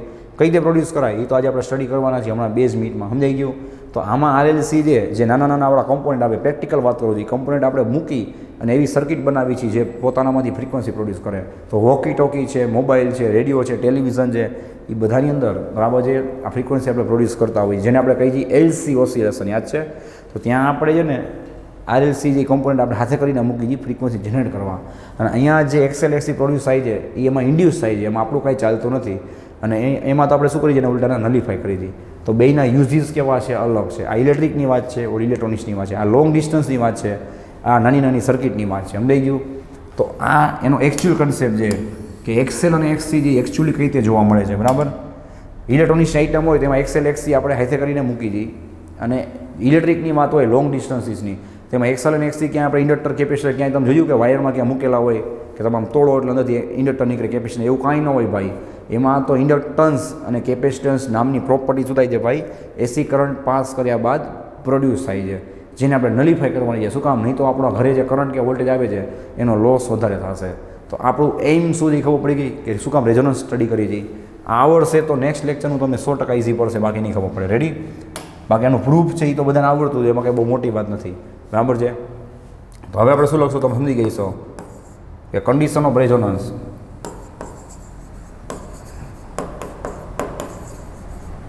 ચલો હવે આપણે એટલી તો ખબર પડી ગઈ કે ભાઈ એક્સએલ અને એક્સસી જેને આપણે શું કરી નાખી? નાબૂદ કરી નાખીને નલિફાઈ કરી નાખી, તો આપણને ઇમ્પિડન્સ છે સૌથી મિનિમમ મળે. કેટલો? આર જેટલો. બાકી આ બે સ્ટેપ તો નીકળી ગયા, એ તો આપણને ખબર છે. તો શું દર વખતે આપણે એની ફ્રીક્વન્સી જે આમ ફાઇન કરવા બેસશું તો કેટલો ટાઈમ બગડે? એટલા માટે ડેરિવેશન કામ આવતા હોય કે ભાઈ ડાયરેક્ટ આપણે એવું ઇક્વેશન ફાઇન કરી લઈએ કે જેમાં ખાલી વેલ્યુ પુટ કરવાથી તમે માંગો એ ફ્રીક્વન્સી મળી જાય. તો તમારે સર્કિટ છે એ ડાયરેક્ટ જ બનાવવાની રહી ને. ઓલું તો તમારે શું કરવું પડે? દર વખતે વેલ્યુ ચેક કરવી પડે કે ક્યારે મને રેઝોનન્સ મળશે, ક્યારે મને રેઝોનન્સ મળશે, સમજાય? તો એટલા માટે આપણે શું કરી દઈએ ભાઈ? એની ડેરિવેશન કરી દઈએ કે એવી કઈ ફ્રીક્વન્સી છે, એવી કઈ ફ્રીક્વન્સી છે જોવો જોઈએ. ઓમેગા એટલે એંગ્યુલર ફ્રીક્વન્સી અને એફ એટલે એની નોર્મલ ફ્રીક્વન્સી, કે જેથી મને શું મળશે? ઝેડ છે એ હાઈએસ્ટ, બરાબર? ઝેડ છે એ તમને લોએસ્ટ મળે અને રેઝોનન્સ થાય. તો એટલા માટે આપણે મૂકી કન્ડિશન કે ભાઈ કન્ડિશન ઓફ રેઝોનન્સ. હવે રેઝોનન્સ છે, બરાબર, એની કન્ડિશન શું છે? મેં તમને કીધું ને કે આ બે સ્ટેપ શું થવા જોઈએ? સેમ થવા જોઈએ. તો ભાઈ એની કન્ડિશન છે XL is equal to XC. અને આ XL is equal to XC આપણે શું કામ બોલી જઈએ? તમને ખ્યાલ આવી ગયો ભાઈ? એને નલિફાઈ કરવા માટે. રેડી છે? ચલો તો હવે તમે જે હતા ત્યાં આવી જશો. Z is equal to under root R square plus. હવે તમે XL is equal to XC મૂકશો તો શું થશે ભાઈ? 0 થશે. રેડી છે? સો તમને ઝેડ ઇઝ ઇક્વલ ટુ શું મળશે ભાઈ? આર સ્ક્વેરનું રૂટ શું થાય? ખાલી આર મળે. જોવો જોઈએ. હવે કેટલો બેનિફિટ થઈ ગયો કે જે આ એક્સએલ એક્સથી પોતાની ઇફેક્ટ એમાં એડ કરતા હતા એ ઉલટાના નલિફાઈ થઈ ગયા. તો હવે ખાલી શું મળશે તમને? સર્કિટમાં રેઝિસ્ટન્સ મળશે. અને એ રેઝિસ્ટન્સ તો તમે ગમે એમ કરો, હોવાનો છે તો હોવાનો છે, એમાં કાંઈ થશે નહીં, બરાબર છે? તો હવે ઇમ્પિડન્સ છે એના તરીકે તમને શું મળશે? ખાલી આર મળશે. તો એનાથી બીજા બેનિફિટ શું થશે કે આપણને કરંટ છે એ મેક્સિમમ મળે ને. શું કામ? જોજો ભાઈ બધી વસ્તુ કામ નહીં છે, કારણ કે તમારો ઝેડ કેવો હશે આ વખતે? મિનિમમ હશે. તમે જુઓ ને આ ઝેડ મોટો કહેવાય કાં કહેવાય? આ મોટો કહેવાશે ને, બિકોઝ અમે એક્સએલ એક્સી ઉમેરતા હોય, એડ થતા હોય. આમાં તો નલિફાઈ થઈ ગયા એટલે ખાલી શું મળ્યું? આર મળ્યું. આઈ મેક્સ ઇઝ ઇક્વલ ટુ શું થાય? આઈ મેક્સ શું કામ લખ્યો છે તમને કહું છું? બિકોઝ ઇક્વેશન તો તમને આવડે છે ને, as per Ohm's I is equal to V by Z, બરાબર છે? તો આમાં તમને ઝેડ છે એ ડિનોમિનેટરમાં જે મિનિમમ મૂકો તો તમને મેક્સિમમ મળે. ઝેડ અહીંયા મિનિમમ શું કામ કહેવાય? બિકોઝ એમાં ખાલી આર જ રહ્યું છે, આ બંનેનો તો કંઈ મૂકાશે નહીં. બાકી તો શું થાય? જો કે સપોઝ આ 20 ઓહમ હોય, આ 10 ઓહમ હોય, તો 20 - 10 તમે કરો તો 10 આવે ને. 10નો સ્ક્વેર 100, તો 100 ઓહમ તો આમાં શું થયા? એક્સ્ટ્રા એડ થયા કે ન થયા? એ 100 ઓહમ હવે એક્સ્ટ્રા એડ ન થાય તો તમને આઈ કેવો મળશે? મેક્સિમમ મળશે. અને કેટલો મળે? તો કે V/R. તો આ પૂછાય છે ને ભાઈ કે રિઝોનન્સ થાય ત્યારે ઇમ્પિડન્સ સર્કિટમાં કેટલો હોય? ધ્યાન આવજો. તો આર જેટલો હોય. એમાં પણ તમારે ખાલી એક ઇક્વેશન યાદ રાખો, તમારું કામ કે અટકે નહીં. કેમ એક જેટલો આર જેટલો હોય? તો કે એક્સએલ એક્સસી શું કરી નાખશે? જેને નલિફાઈ કરી નાખશે. સર્કિટમાં ખાલી રેઝિસ્ટન્સની પ્રોપર્ટી છે એ અવેલેબલ હશે. ઓલા બે શું કરશે ભાઈ? કાંઈ તમને હેરાન કરશે નહીં, જેથી તમારો પાવર લોસ થતો બચે અને તમે લોંગ ડિસ્ટન્સ ઉપર શું કરી શકો ભાઈ? જે તમારો પાવર છે એને ટ્રાન્સમિટ કરી શકો, બરાબર? એનું આ રીઝન છે. ચલો વાતને આગળ વધારી જોવો જોઈએ, બરાબર છે? હવે V/R થયા. તો હવે તમને આમાં ફેઝ એંગલ કોઈ પૂછે, ફેઝ એંગલ તો શું થાય? જે ફેઝ એંગલ તમને આરમાં મળી જ મળે ને, એટલે કે કેટલો મળે બોલો? તો કે ફેઝ એંગલ તમને શું મળશે? ત્યાં 0 મળશે. કેમ? વિચારો. તો કે આ ખાલી શેનું કામ કરે છે? આરનું કામ કરે છે ને ભાઈ. આરનું કામ કરે તો તમને ત્યાં ફેઝ એંગલ શું મળે? 0 મળે ને. બિકોઝ યાદ છે ને આર હોય તો એમાં વોલ્ટેજ અને કરંટ બે કેવા હોય? સેમ ફેઝમાં હોય. વિચાર લ્યો. એટલા જ આપણે રિવિઝન કર્યું હતું બરાબર. ત્યારે પાછું રિવાઇઝ કરાવ્યું હતું કે રજિસ્ટર હોય તેમાં શું હોય? વી અને આઈ બે ફેઝમાં હોય, સેમ ફેઝમાં. એની વચ્ચે ફેઝ ડિફરન્સ કેટલો થાય? 0 થાય. યાદ આવ્યું કાંઈ? તો આમાં ફેઝ ડિફરન્સ કેટલો હશે? રિઝોનન્સ થાય ત્યારે યાદ રાખજો 0 હશે. શું કામ? બિકોઝ સર્કિટ વિલ બી, લખી જ દઉં તમને, સર્કિટ વિલ બી રજિસ્ટિવ. બરાબર ને ભાઈ? સર્કિટ એ શું બની જશે? ઓનલી રજિસ્ટિવ બની જશે. રજિસ્ટિવ સર્કિટમાં શું હોય? તો હવે આપણે બરાબર છે કેટલી વાર રિપીટ કરેલું છે, હતા ત્યાં આવીએ. ચલો, તો આ આપણને કન્ડિશન મળી ગઈ બરાબર. હવે આપણને શું થાય ભાઈ? તો એવી કઈ ફ્રીક્વન્સી છે કે જ્યાં શું કરી શકું હું એક્સએલ અને એક્સીને કમ્પેર કરી શકું, સેમ કરી શકું.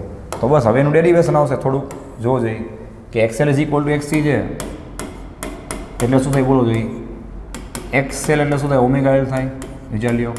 અને એક્સસી એટલે શું થાય? 1 ઓમેગા સી થાય. ઓમેગાને ઉપર જવા દો શું થશે? Omega square is equal to 1 LC. So omega is equal to શું થાય? રૂટ લેસો બને સાઈડ એટલે 1 રૂટ એલસી થાય. જો તમારું એક મોસ્ટ ટાઈપ ઇક્વેશન બની ગયું. રેડી? ઓમેગા એટલે શું થાય? તમને ખબર જ છે 2πf થાય. ઓમેગા એટલે શું થાય? 2πf થાય is equal to 1 root LC. Last step છે, તમે એફને સબ્જેક્ટ બનાવો અને આપણે કહીશું એફ નોટ. એફ નોટ શું કામ? આ રેઝોનન્સ ફ્રીક્વન્સી છે બરાબર. કે આટલા એ શું થશે ભાઈ? એક્સએલ એક્સી એકબીજાને નાબૂદ કરી નાખશે. તો 2π ક્યાં આવશે? નીચે 2π રૂટ એલસી. રેડી છે? તો આ બની ગયું તમારું મોસ્ટ ટાઈપ ઇક્વેશન. આ બધે ફૂલ ટાઈપ ઇક્વેશન છે. હવે તમે આ યાદ રાખી લ્યો તોય ચાલે. આમાંથી ખાલી તમે એને જસ્ટ 2π ઉપર લઈ જાઓ એટલે 2πf એટલે શું થઈ ગયું? ઓમેગા. એટલે બેમાંથી ગમે એક યાદ રાખો તોય ચાલે. તો એફ ઇઝ ઇક્વલ શું મળશે તમને? 1/2π રૂટ એલસી. તો આ તમને શું મળી ગઈ ભાઈ? એની રેઝોનન્ટ ફ્રીક્વન્સી. કે તમે હવે એલ અથવા તો સી એની વેલ્યુને તમે શું કરી? ચેન્જ કરી. સાંભળો, એલ અને સીની વેલ્યુને શું કરી?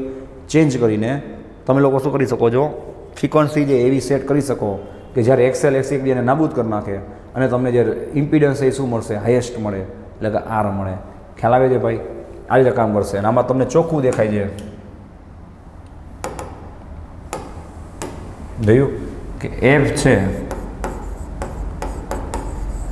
Not depends on R. જોયું કે ભાઈ આર ઉપર ડિપેન્ડ કરતો નથી. કાંક આમાં ક્યાં આર દેખાતો નથી, ખાલી એલ અને સી ઉપર ડિપેન્ડ કરે છે. તેનો મતલબ એવો કે તમે ઇન્ડક્ટર અને કેપેસિટર છે હવે જેની વેલ્યુ સેટ કરી. જો બે રીતે મેં તમને શીખવાડ્યું હતું, ઇલેક્ટ્રિક અને ઇલેક્ટ્રોનિક્સ. એ હવે સમજાય કે તમે ઇન્ડક્ટર અને કેપેસિટર માર્કેટમાંથી એવા લઈ આવો અને સર્કિટમાં મૂકી દો કે એનાથી તમને શું મળે? જે જોતી હોય ફ્રીક્વન્સી મળી જાય. એની વેલ્યુ અહીંયા મૂકીને અને ઊંધું, એના કરતાં ઊંધું સાંભળજો કે હવે આમાં એક્સએલ અને એક્સી પ્રોડ્યુસ થતા હોય, તમારે એને નાબૂદ કરવા હોય તો તમે ફ્રીક્વન્સીને શું કરો? એવી રીતના સેટ કરો કે બે એકબીજાને શું કરી નાખે? નાબૂદ કરી નાખે. તો ફ્રીક્વન્સી તમે કોઈની ફાઇન્ડ કરવા માંગતા હોય તો કેવો કન્સેપ્ટ થાય કે આપણે એક્સએલ અને એક્સીને શું કરવા છે? નાબૂદ કરવા છે. અને જો તમારે ફ્રીક્વન્સી ઓસિલેશન પ્રોડ્યુસ કરવા હોય તો તમે શું કરો છો? એલ અને સી ઉપર ફોકસ કરો છો. રેડી છે? કે એલ અને સી એવા મૂકશો કે જેથી તમને શું મળે? ફ્રીક્વન્સી મળે જે તમારે જોતી હોય. અને આપણા ઇલેક્ટ્રિકના કન્સેપ્ટમાં ટ્રાન્સમિશન લાઇન હોય એમાં એલ અને સી આપણા હાથમાં ન હોય તો એમાં ઓટોમેટિક પ્રોડ્યુસ થતા હોય. તો આપણે ફ્રીક્વન્સી આપણા હાથમાં છે કે ફ્રીક્વન્સી આપણે એવી રીતના સેટ કરીએ આપણા કરંટની કે જેથી આ બે શું કરી બે નાબૂદ કરે. સમજાય? અને તમે કોઈ ઇલેક્ટ્રોનિક્સની સર્કિટ બનાવો છો, રેડિયોની સર્કિટ બનાવો છો, રેડિયોની, તો રેડિયોમાં તો તમે એલ અને સી તમારા હાથમાં છે, તમે એવી રીતના જ મૂકશો કે જેથી તમને માંગો એટલી ફ્રીક્વન્સી મળે. સમજાય છે? તો આ બે રીતે કન્સેપ્ટ કામ કરશે કે એકવાર એલ અને સી પ્રોડ્યુસ થાય છે જેને નાબૂદ કરવા માટે આપણે ફ્રીક્વન્સી જે આપણે એસી કરંટની આપણે સેટ કરી છે, અને એકમાં એલ અને સી આપણા હાથમાં છે જેને ચેન્જ કરી અને ફ્રીક્વન્સી આપણને મનગમતી આપણે પ્રોડ્યુસ કરી છે. For example radio. તો આ ઇક્વેશન પ્રેક્ટિકલી બે રીતે કામ કરે છે. બરાબર છે? જોવો જોઈએ કે તમારી પાસે ફ્રીક્વન્સી હોય તો તમે એલ અને સીની ઇફેક્ટને નાબૂદ કરી શકો. ઊંધું તમારી પાસે એલ અને સી વેરિયેબલ હોય તો તમે માંગો એટલી ફ્રીક્વન્સી શું કરી શકો? એમાં પ્રોડ્યુસ કરી શકો, જેને આપણે કહીએ ઓસિલેટર. બરાબર છે? ચલો આને નોટ ડાઉન કરી લો, પછી આપણે આગળ વધી આપણી નેક્સ્ટ થિયરી તરફ. અહીંયા આપણે બે કન્સેપ્ટ પૂરા કર્યા, આરએલસી પેરેલલ, બીજું રેઝોનન્સ. બરાબર છે? બીજું એક તમને કીધું એક્સ્ટ્રામાં તમારે જાણવું હોય તો રેફરન્સ બુકમાં આપ્યું છે કે આરએલસી પેરેલલ હોય, આરએલસી પેરેલલ, તો એમાં પણ શું થશે ભાઈ? આ રેઝોનન્સ ફ્રીક્વન્સીનું ઇક્વેશન સેમ જ રહે છે આરએલસી પેરેલલમાં. બરાબર છે? ચલો પહેલાં તમે આને નોટ ડાઉન કરી લો, પછી આપણે આગળ વધી. ઓકે, જોવો જોઈએ તો હવે વાત થઈ પ્રમાણે જો તમે આરએલસી પેરેલલ લ્યો, લખી દઉં છું આરએલસી સિરીઝ હતું ને ભાઈ, આરએલસી પેરેલલ લેશો, ત્રણેય પેરેલલમાં હોય તોની વાત થાય જો, સાંભળજો. તો તમને યાદ છે હમણાં આપણે પ્રૂફ કર્યું હતું, કામ આવી ગયું. જોવું જોઈએ કે 1/z is equal to Y is equal to શું મળતું યાદ કરવો જોઈએ, તો કે જી square plus SL minus SC whole square. સમજાય ભાઈ? હવે આમાં જોજો મજા આવશે. હવે આમાં એ જ કન્ડિશન મૂકવાની, બરાબર ને ભાઈ? શું કે ભાઈ SL અને SC શું થવા જોઈએ, સેમ થવા જોઈએ. તો તમને આ 0 મળે, આ સ્ટેપ આખું ઉડી જાય. હવે SL ઇઝ ઇક્વલ SC કરો એટલે તમને આમ એકચ્યુઅલી ખબર જ છે કે આ 1/XL ઇઝ ઇક્વલ શું થાય, 1/XC થાય ને. એટલે એકચ્યુઅલમાં તો એનું જ થયું ને કે XL ઇઝ ઇક્વલ ટુ શું થયા, બોલો, XC થયા કે નહીં. એટલે હતા ત્યાં પાછા આવી ગયા. પણ બીજો ફરક શું પછી એની વાત કરું જો. હવે અહીંયા ધ્યાન આપજો, બીજું શું થાય છે જો, 1/z છે ભાઈ, 1/z ઇઝ ઇક્વલ ટુ શું થશે, અંડરરૂટ જી સ્ક્વેર પ્લસ આ બે સેમ હોય તો 0 થઈ જાય. જી સ્ક્વેરનો રૂટ શું થાય, ઓનલી જી થાય. અને જી એટલે શું થાય, 1/r થાય. હવે જોજો 1/z is equal two 1/r એટલે પાછા જ્યાં હતા ત્યાં આવી જાય કે z તમને કેટલા મળે, r ઇઝ ઇક્વલ ટુ મળે. જોવું જોઈએ z છે એ તમને કેવા મળે, ખાલી only r is equal two મળે. એટલા માટે આના માટે પણ ફ્રીક્વન્સીની ઇક્વેશન શું રહેશે, સેમ. કહ્યું તો કે 1/2π√LC વાળું ઇક્વેશન બરાબર છે. પણ હવે આમાં પ્રોબ્લેમ શું થશે જોવું જોઈએ. આમાં તમારું ધ્યાન હોવું જોઈએ કે આ 1/z ઇઝ ઇક્વલ ટુ આ ઇક્વેશન છે, 1/z ઇઝ ઇક્વલ ટુ બરાબર છે. એટલે કે તમે કરંટની વાત કરતા હોય, કરંટની વાત, તો શું થશે, I is equal two V/z થાય. તમારે કરંટ ફાઇન કરવો હોય V/z. રેડી? હવે અહીંયા બધું રેસિપ્રોકલમાં છે, પેરેલલ હશે. પેરેલલમાં યાદ કરો ભાઈ, યાદ કરો. પેરેલલમાં શું થાય કે રેઝિસ્ટન્સ છે બરાબર છે, એ ઓનલી એનું કામ કરશે, બાકી ઓલા બે શું થઈ ગયા ભાઈ, એકબીજાને નલિફાઈ કરશે. પેરેલલ સર્કિટમાં હમણાં ડો કરી હતી ને આપણા રીતે, યાદ છે? આની વાત થઈ છે બરાબર છે. તો પેરેલલમાં તો ઉલટાનું શું થાય ભાઈ, થોડીક બુદ્ધિ ચલાવો, જો મજા આવશે. પેરેલલમાં તો આપણે સ્ટડી કરી ગયા છીએ કે ઉલટાનું જે રિઝલ્ટન્ટ હોય, રિઝલ્ટન્ટ એ ડિક્રીઝ હોય ને, આ 3 હોય. તો હવે ઓલા બે નલિફાઈ થઈ ગયા તો ઉલટાનું અહીંયા તમને જે R મળે ને એમાં ઇમ્પિડન્સ કેવો હોય, ઊંધું થઈ ગયું, જોયું, મેક્સિમમ હોય. વિચાર લેજો, કારણ કે પેરેલલની વાત ચાલે છે. પેરેલલમાં તો જેમ વધારે હોય, આપણે સ્ટડી કરી ગયા ને, એમ તમને જે રિઝલ્ટન્ટ મળે કેવું મળે, ડિક્રીઝ થતું જાય. યાદ કરો. હવે એમાં આ બે શું કરે, એકબીજાને નલિફાઈ કરી નાખે તો ઉલટાનું જે સર્કિટ છે એનો ઇમ્પિડન્સ છે એ સુધી જાય, ઉલટાનો મેક્સિમમ થઈ જાય. યાદ રાખજો. અને ઝેડ છે એ મેક્સિમમ થાય એટલે એમાં તમને કરંટ કેવો મળે, ઉલટાનો મિનિમમ મળે. આટલો કન્સેપ્ટમાં ફરક આવે બરાબર છે, જોઈ લેજો. અને ફ્રીક્વન્સી જેનું ઇક્વેશન તો સેમ જ રહેશે. આ તો એક્સ્ટ્રાની વાત છે બરાબર છે, ક્યારેય પૂછાતું નથી નીટમાં, આપણે કરવું હોય તો કરી શકાય છે બરાબર. બાકી ઇક્વેશન સેમ જ રહેશે એટલે કંઈ પ્રશ્ન નથી બરાબર. ચલો આને જોઈ લ્યો એકવાર, પછી આપણે વાત કરી પાવર ફેક્ટરની.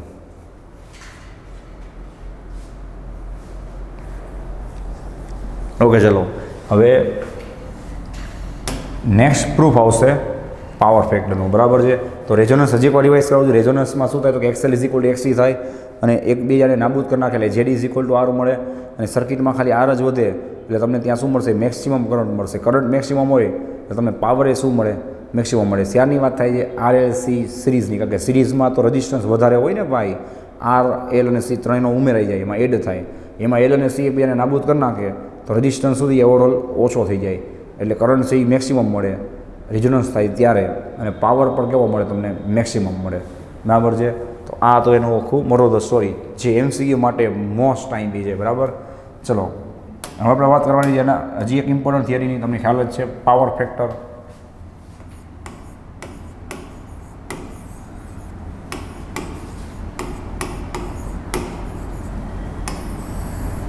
રેડી છે?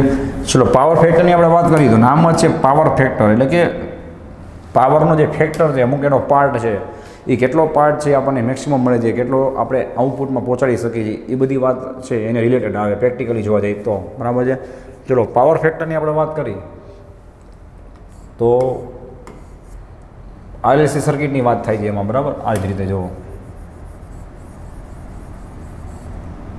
ત્રણેય એકારે હોય તોની વાત છે, R, L અને C. તો ચલો પાછી એ જ વસ્તુ મેં તમને કીધી હતી એ પ્રમાણે કે Z ઇઝ ઇક્વલ ટુ તમારી ઇક્વેશન પહેલાં પુટ કરવાનો, √R² plus in bracket XC minus XL લખો, XL માઇનસ XC લખો, ચાલે, હોલ સ્ક્વેર. જોઈ લેજો બરાબર. જ્યાં હવે Z ઇઝ ઇક્વલ ટુ થઈ ગયું ને, અને આઈ ઇઝ ઇક્વલ ટુ શું થાય તમને ખ્યાલ જ છે V/Z થાય, બરાબર છે. આ બધા ઇક્વેશન તમને આવડે જ છે. હવે આપણે પાવરના ઇક્વેશનની વાત કરી, બરાબર છે. જો આમાં તમે લોકો શું લેશો,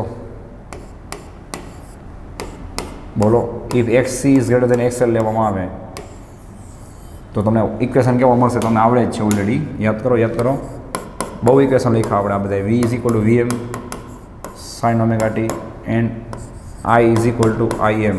વિચારીને કામ કરજો. અહીંયા મેં X(C) ગ્રેટર લીધા છે, એટલે જે આજે જ મેં રિવિઝન કરાવ્યું હતું કે એમાં તમને શું મળશે ભાઈ, કરંટ છે એ લીડિંગ મળશે ને, કરંટ આગળ મળશે. એટલે કરંટમાં તમારે શું કરવું પડે, ઓમેગા t પ્લસ બતાવવું પડે. અને આમાં RLC ત્રણેય ભેગા છે, જોજો RLC ત્રણે ભેગા છે એટલે એમાં 90 ડિગ્રીની વાત ન આવે. ભલે લીડિંગ મળશે તો કેટલો મળશે, 5 જેટલો, બરાબર છે. અને જો તમે XL છે એ મોટા લ્યો તો એમાં કંઈ બી વાર નથી. પ્રૂફ છે મારો ભાઈ, પ્રૂફ એક જ થશે, હરખું જ મળશે તમને, આન્સર રિઝલ્ટ હરખો જ મળશે. તો અહીંયા તમારે નેગેટિવ લેવું પડે, XL મોટા લેશો તો, બરાબર છે. ચલો વાત આગળ વધારી. હવે તમારે શું કરવો છે ભાઈ, પાવર ફાઇન કરવો છે ને. તો હવે આપણે એની વાત કરીએ, ચલો જોવું જોઈએ.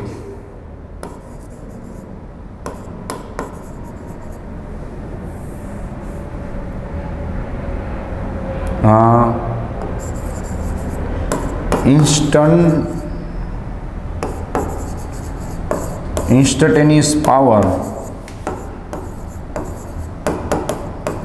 power is not, બરાબર ને, instantaneous power is not possible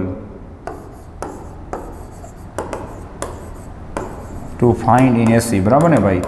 મેં તમને પહેલાં કીધું હતું કે ભાઈ તમે એસીની અંદર ઇન્સ્ટન્ટેનિયસ પાવર કઈ રીતે ફાઇન્ડ કરો, બિકોઝ એમાં તો કન્ટિન્યુ કરંટ કે વોલ્ટેજ ઇન્ક્રીઝ ડિક્રીઝ થતા હોય. તો ઇન્સ્ટન્ટેનિયસ પાવર તો પોસિબલ નથી. એટલા માટે આપણે શું કરી દઈએ ભાઈ, જે એવરેજ પાવર ફાઇન્ડ કરી દઈએ.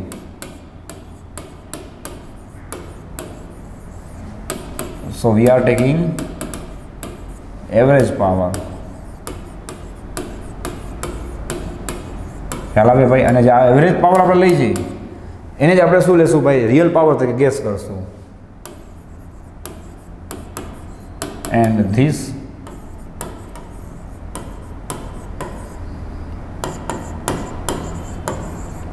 average power is taken as real, or you can say true power. બરાબર. હજી એકવાર રિપીટ કરું છું ભાઈ કે આમાં તમે એસીમાં કોઈ દી જઈ ઇન્સ્ટન્ટેનિયસ પાવર તો ફાઇન કરી શકતા નથી કે ભાઈ આ સેકન્ડે કેટલો પાવર હશે, એટલે તમે એનો એવરેજ પાવર લ્યો છો. અને જે એવરેજ પાવર લ્યો છો એને જ આપણે શું કહીએ ભાઈ, આપણો રિયલ કે એનો એવરેજ કે રિયલ કે તમે જે કહો એનો ટ્રુ પાવર કહે છે કે ભાઈ આ એનો શું છે, ટ્રુ પાવર છે, એના એવરેજ પાવર નહીં, બરાબર. બિકોઝ એનો કોઈ ઇન્સ્ટન્ટેનિયસ પાવર તો આપણને મળી નહીં, બિકોઝ એસી છે, અલ્ટરનેટિંગ છે. હા ભાઈ, તો ચલો હવે આપણી પાવર છે એના ઇક્વેશનનું ડેરિવેશન કરી. તો બોલો ભાઈ, P ઇઝ ઇક્વલ ટુ શું થાય, બધાને આવડે જ છે, I ઇન્ટુ V થાય ઇઝ ઇક્વલ, ચલો I એટલે શું થાય, હમણાં આપણે જસ્ટ વાત થઈ, IM sine in bracket omega t plus 5. અને V એટલે શું થાય, VM into sine omega t. બીજા લેજો, ચલો IM ઇન્ટુ VM શું આવશે બારે, ઇન બ્રેકેટ શું થશે, sign omega t plus 5 into sine omega t, આ બધે ઇન્ટુ સાઇન ઓમેગા t. સો ચલો હવે આપણે ટ્રિગોનોમેટ્રિક ઇક્વેશન લગાડવું હોય, ટ્રિગોનોમેટ્રિક ઇક્વેશન, તો તમારે શું કરવું પડે, 2 થી મલ્ટીપ્લાય, 2 થી ડિવાઈડ કરવો પડે. તો આ શું થશે, 2 sign omega t plus 5 into sine omega t upon 2. આ 2 ને બહાર લઈ લઉં, ધ્યાન આપજો હવે ખાસ, IM ઇન્ટુ VM બાય 2. હવે મારી પાસે ટ્રિગોનોમેટ્રિક ઇક્વેશન આવી ગયું. શું તો કે 2 sine into sine, 2 sine into sine એટલે શું થાય, cos minus cos. But angle છે એ પહેલાં સબટ્રેક્ટ થશે પછી એડ થશે. આગળ પાછળ કરી નાખો તો ચાલે, બિકોઝ કોસ છે એ ઇવન ફંક્શન છે. ઇવન ફંક્શન મતલબ કે એની અંદર માઇનસ હોય તો એ પ્લસ જ થઈ જાય, બરાબર છે, એટલે કંઈ ખોટું નહીં પડે. ચલો મેં શું કીધું, કોસ માઇનસ કોસ થાય, શું થાય, એંગલનું પહેલાં subtraction. Omega t plus 5 minus omega t, omega t cut થઈ ગયા, શું કીધું ખાલી 5. અને પહેલાં તમે એડિશન કરી નાખો પછી સબટ્રેક્શન કરો તોય કંઈ બહુ ફરક નહીં પડે. માઇનસ, ચલો હવે એડિશન થશે એટલે શું થશે, ધ્યાન આપજો ભાઈ, કોસ માઇનસ કોસ, એંગલનું એકવાર સબટ્રેક્શન એકવાર એડિશન, બરાબર છે. શું થશે બોલો જોઈએ,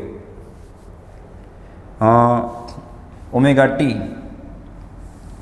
પ્લસ ફાઈ, બોલો omega T plus phi plus omega T, ફરીથી કહું છું omega T plus phi plus omega T કેટલા થાય? 2 ઓમેગા ટી પ્લસ ફાઈ. એક જ મિનિટ, યસ બરાબર. Omega T 2 omega T plus phi વિચાર લેજો. રેડી છે? શું થશે આમાં બોલો જોઈએ કે cos phi minus cos in bracket omega T plus phi 2 omega T plus phi મળશે. હવે ખાસ ધ્યાન રાખજો, મેં શું કીધું ઉપર લખ્યું છે ને, અહીંયા જોઈ લ્યો ઉપર મેં લખેલું જ છે કે આપણને શેમાં ઇન્ટરેસ્ટ છે ભાઈ? એવરેજ પાવર ફાઇન્ડ કરવામાં. હજી આપણે ક્યાં એવરેજ ફાઇન્ડ કર્યું છે? આ તો ઇન્સ્ટન્ટેનિયસ પાવરની વાત ચાલે છે ને. તો એવરેજ પાવર માટે તમને ખબર છે સિમ્બોલ શું થાય? આ થાય average power P is equal, ચલો Im ઇન્ટુ VM બાય 2. એ તો કોન્સ્ટન્ટ છે, એનો કંઈ એવરેજ કરાય નહીં.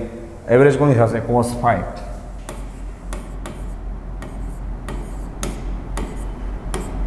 માઇનસ બીજી એવરેજ કોની થાય? Cos 2 omega T plus phi.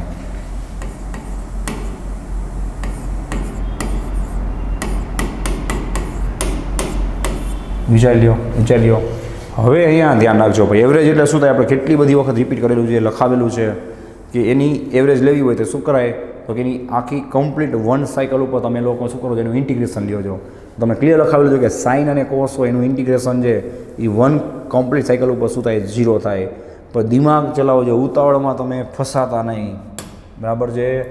આ છે ને આખું કોન્સ્ટન્ટ છે, બિકોઝ આ ફેઝ એંગલ છે. આ સ્ટેપ આખું કોન્સ્ટન્ટ છે. કોન્સ્ટન્ટનું એવરેજ કોન્સ્ટન્ટ જ થાય બિકોઝ એ ફાઈ છે મારો ભાઈ. ફાઈ એટલે શું યાદ છે ને? પેલો ફેઝ એંગલ, બરાબર છે? તો એને કાંઈ કરતા નહીં. અહીંયા હું હાઇલાઇટ કરી દઉં છું ક્લિયર. કે જો ઓમેગા ટી આવે છે, દેખાય? આ કોન્સ્ટન્ટ નથી બિકોઝ આ ટાઈમ ઉપર ડિપેન્ડ કરે છે. જો ચેક કરો, એટલે એનું એવરેજ છે એ શું થાય? 0 થાય because it is time depend. એનું તમે શું કરો? ઓલું વન કમ્પ્લીટ સાયકલ ઉપર ઇન્ટિગ્રેશન કરો ને તો તમને એનો આન્સર શું મળે? 0 મળે. વિચાર લેજો શાંતિથી, બરાબર છે? એટલે એની એવરેજ 0 થશે, ઓલાની એવરેજ 0 નહીં થાય બિકોઝ ફાઈ કોન્સ્ટન્ટ છે. કોસ ફાઈ તમે કોઈ એંગલ લેશો તેનો આન્સર કોન્સ્ટન્ટ આવશે, બરાબર છે? So P is equal to Im into VM by 2. ભલે એક સ્ટેપ વધારે થાય, લખી આપું છું. કોસ ફાઈનું એવરેજ શું થશે? કોસ ફાઈ જ થશે. અને cos 2 omega T plus phi, cos કે સાઇન ફંક્શન હોય તેનું ઇન્ટિગ્રેશન વન કમ્પ્લીટ સાયકલ ઉપર શું થાય? 0 થાય. એટલા માટે તમને એવરેજ પાવર શું મળે છે? So P is equal to Im into VM into cos phi upon 2. Ready છે? ચલો હવે નેક્સ્ટ સ્ટેપની આપણે વાત કરી. Average power P is equal, ચલો Im 2 એટલે √2 આપણે 2 વખત લખી શકીએ. વિચાર લ્યો ઇન્ટુ કોસ ફાઈ. વિચાર લ્યો આપણે 2 એટલે √2 2 વખત લખી શકીએ. સમજી ગઈ છો તમે કે મેક્સિમમ વેલ્યુ બાય √2 એટલે શું થાય? RMS થાય ને. તો તમને એવરેજ પાવર શું મળશે? IRMS into VRMS into cos phi. ખ્યાલ આવે? અને વ્યવસ્થિત આપણે અરેન્જ કરી નાખીએ તો શું થશે? VRMS into IRMS into cos phi. Ready છે? આ મળી ગયું તમારું ઇક્વેશન, જે સૌથી મોસ્ટ ટાઈમ ઇક્વેશન છે. તો હવે આને આપણે પાવર ફેક્ટર શું કામ સમજાય છે ભાઈ? બિકોઝ આમાં જે તમને વોલ્ટેજ અને કરંટ છે એનું RMS વેલ્યુ મળે છે, એમાં તો ના નહીં. બટ હજી પાવર છે એ શેના ઉપર આધાર રાખે છે? ડિપેન્ડ કરે છે તો કે એંગલ ઉપર. હવે તમે જુઓ કે કોઈ પૂછે કે ડીસીના પાવરમાં અને એસીના પાવરમાં શું ડિફરન્સ છે? સમજાણું? ડીસી પાવરમાં તમે ક્યારે પણ પાવર ફેક્ટરની વાત કરતા નથી બિકોઝ ડીસી પાવરની અંદર તમારે ક્યારે પણ ફેઝ એંગલની કે ફેઝ ડિફરન્સની વાત નથી આવતી બિકોઝ એમાં ક્યારેય પણ એલ અને સી લેતા નથી. એલ અને સી લઈ તેમાં કે ડીસી હોય તેમાં કે એક્સએલ અને એક્સથી પ્રોડ્યુસ ન થાય. સમજાય છે ભાઈ? જ્યારે આમાં શું થાય છે ભાઈ? ફેઝ એંગલ મળશે કે ઓલું યાદ છે π/2 જેટલું લીડિંગ હોય, π/2 જેટલું લેગિંગ હોય, અથવા તો ફાઈ જેટલું, ફાઈ એટલે 25 45 એંગલ જેટલો લીડિંગ હોય, લેગિંગ હોય. તો એટલા માટે આમાં કોસ ફંક્શન આવે, મતલબ કે આમાં પાવર છે એ voltage, current as well as cos એટલે કે એંગલ ઉપર આધાર રાખે છે. જ્યારે ડીસી હોય તેમાં P is equal two IV. એકદમ સાદું ઇક્વેશન આવે ડીસી માટે. P is equal two IV. એમાં ક્યાંય એંગલ કે ફેઝ ડિફરન્સ ઉપર ડિપેન્ડ કરતો નથી. એટલા માટે આ શું કરે છે? એને ફેક્ટર કહેવાય. ફેક્ટર એટલે સમજાય છે કે રેશિયો, કે કયા ફેક્ટર ઉપર ડિપેન્ડ કરે છે? તો કે કોસ ફાઈ ઉપર પણ એક્સ્ટ્રા ડિપેન્ડ કરશે પાવર, એટલા માટે આપણે એને શું કહીએ છીએ ભાઈ, પાવર ફેક્ટર કહીએ છીએ, બરાબર છે. આને નોટ ડાઉન કરી લો, પછી આના અમુક કેસીસ છે આપણે MCQ માટે એ ખાસ સોલ્વ કરવાના છે, બરાબર, જોવો જોઈએ. ઓકે ચલો રેડી. તો હવે આપણે લાસ્ટ વાત કરીએ ઇક્વેશનને સામે રાખી. હવે જે power P is equal to VRMS into IRMS into cos phi, where cos phi is equal to power factor. તો હવે આપણે એના ઉપર ફોકસ કરી, બરાબર. તો આપણે જેટલી પણ સર્કિટ સ્ટડી કરી ગયા એની વાત કરી, બરાબર. તો ફર્સ્ટ ઓફ ઓલ આપણે વાત થઈ હતી, જોવો જોઈએ ઓનલી આર, યાદ કરો ઓનલી આરની અંદર જે એંગલ હતો એ કેટલો હતો બોલો, બે સેમ ફેઝમાં હતા ને, ફેઝ એંગલ 0 હતો. તો ત્યાં તમે cos phi is equal to cos 0 put કરશો તો તમને પાવર ફેક્ટર કેટલો મળશે, 1. મતલબ કેટલો થાય વિચાર લ્યો, મેક્સિમમ થાય ને, બરાબર છે. તો ત્યાં તમને પાવર શું મળતું હતું, ખરેખર આ જ રીતે મળતું હતું કે નહીં, યાદ કરો, તમારી પાસે પ્રૂફ છે જ, VRMS ઇન્ટુ IRMS મળતું હતું કે નહીં, જોઈ લેજો. અથવા તો આપણે લખતા હતા, યાદ છે, VM ઇન્ટુ IM/2. આને તમે ઓપન કરો એટલે ઓપન √2 ઇન્ટુ √2 થઈ જાય ને, તો આપણે આ મેક્સિમમ પાવર મળતો હતો ખાલી રજિસ્ટન્સ હોય તો, બરાબર છે. પછી તમને કહે કે ભાઈ આ તમને એક સાથે ત્રણે કહી દઉં, જો LC એન્ડ LC, શું કામ, કારણ કે આ બધા કેસની અંદર તમને ફાઈ કેટલો મળવાનો ભાઈ, વિચાર લ્યો, ±π/2 મળશે, હે. અને કોસ છે એ તમે π/2 મૂકશો તમને શું મળવાનો, 0 મળવાનો, યાદ છે. અને એમાં આપણે એમ કહેતા કે એવરેજ પાવર છે એ શું મળે છે આપણને, 0 મળે છે, યાદ કરી લો. તો આ એવરેજ પાવર 0 મળે છે એનું પ્રૂફ તો આપણે ત્યારે કર્યું જ હતું ને. આ એનું બીજું પ્રૂફ કઈ રીતે, પાવર ફેક્ટર ઉપરથી, સમજાય કે પાવર ફેક્ટર ઉપરથી તમે કહી શકો ભાઈ કે આમાં તમને પાવર શું મળે, 0 મળે. વાય ઇક્વેશનમાં ભલે ને આ બે હોય, તમે આને 0 મૂકી દો એટલે વાત પૂરી. અહીંયા એક નવો કન્સેપ્ટ પાછો કામ આવશે, કયો કે જો આમાં પાવર એવરેજ પાવર 0 મળે, મેં કીધું હતું ને ભાઈ એમાં કરંટ પાસ થતો હોય તો એકચ્યુઅલમાં તો કંઈક ને કંઈક પાવર લોસ થાય જ છે, પણ અહીંયા આપણે આઈડિયલી શું વિચારીએ, પાવર 0 મળે છે. શું કામ, તો એનો સ્પેશિયલ આપણે એક વિડીયો જે લાસ્ટ કે એને પહેલાં જે હતો એમાં સ્ટાર્ટિંગની અડધી કલાક મેં તમને શીખવાડ્યું હતું ને ભાઈ કે પાવર શું કામ 0 મળે છે, એનું પ્રેક્ટિકલ કે થિયોરિટિકલ રીઝન કે ભાઈ ઇન્ડક્ટર હોય કે કેપેસિટર હોય, જેટલું ચાર્જિંગ થશે એટલો પાવર પાછો શું કરશે ભાઈ, એ તમારા સોર્સને આપી દેશે. એટલા માટે આપણે એવરેજ પાવર શું લઈ જઈએ, 0 લઈ જઈએ, બરાબર છે. પણ આમાંથી કરંટ જે પાસ થતો હશે એ તો થવાનો છે ને ભાઈ, કરંટ તો તમને મળશે જ, બરાબર છે. તો અહીંયા જે તમને કરંટ મળે એને આપણે વોટલેસ કરંટ કહીએ છીએ. કેવો ખ્યાલ આવે, વોટલેસ કરંટ એટલે શું થાય, જો વસ્તુ સમજો, વોટ એટલે પાવર, પાવરલેસ કરંટ, પાવર 0 છે તો તોય તમને કરંટ તો મળે જ છે. એટલે એવા કરંટને આપણે શું કહીએ, વોટલેસ કરંટ કહીએ. તો વોટલેસ કરંટ છે એ તમને ક્યાં જોવા મળશે, L છે, C છે, LC છે, બિકોઝ એમાં બધામાં પાવર શું હશે, 0 હશે.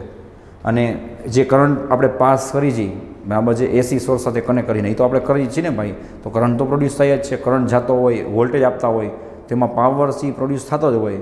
આ તો આપણે એવરેજ પાવર શું લઈએ, 0. અને શું કામ, તો કે આઈડિયલી આપણે એવું વિચારીએ છીએ કે ભાઈ કેપેસિટર કે ઇન્ડક્ટર જેટલું ચાર્જ થાય છે એટલી પોતાની એનર્જી પાછી શું કરે છે ભાઈ, એ સોર્સને રિટર્ન બેક આપી દે છે, બરાબર છે. આઈડિયલી વાત છે, એટલા માટે આપણે એને શું કહીએ છીએ ભાઈ, વોટલેસ પાવર કહીએ. રેડી. તો આમાં તમારા LC અને LC ત્રણેય કેસ આવી ગયા, બરાબર. ચલો ત્રીજી વાત કરીએ આપણે RC માટે. યાદ કરો, RCની અંદર તમને ગ્રાફિકલી પણ કામ આવશે, એમને આવડી જશે. બરાબર છે, આપણે ટ્રાય કરી જોવો જોઈએ ફટાફટ. ગ્રાફિકલી તમને યાદ હોય તો અહીંયા આપણે વાત થઈ હતી કે ભાઈ આ સિરીઝ હોય તો શું થાય, એમાં કરંટ સેમ હોય એટલે આપણે અહીંયા શું કહી દેવાનું, IR. R અને C છે અહીંયા શું આવશે, બોલો જોઈએ, બે સેમ ફેઝમાં આવે. અને કેપેસિટરમાં કરંટ આગળ હોય એટલે કે લીડિંગમાં હોય, એટલે વોલ્ટેજ શું હોય, પાછળ લેગિંગમાં હોય. અહીંયા શું આવે, યાદ છે, આપણે લખતા VC.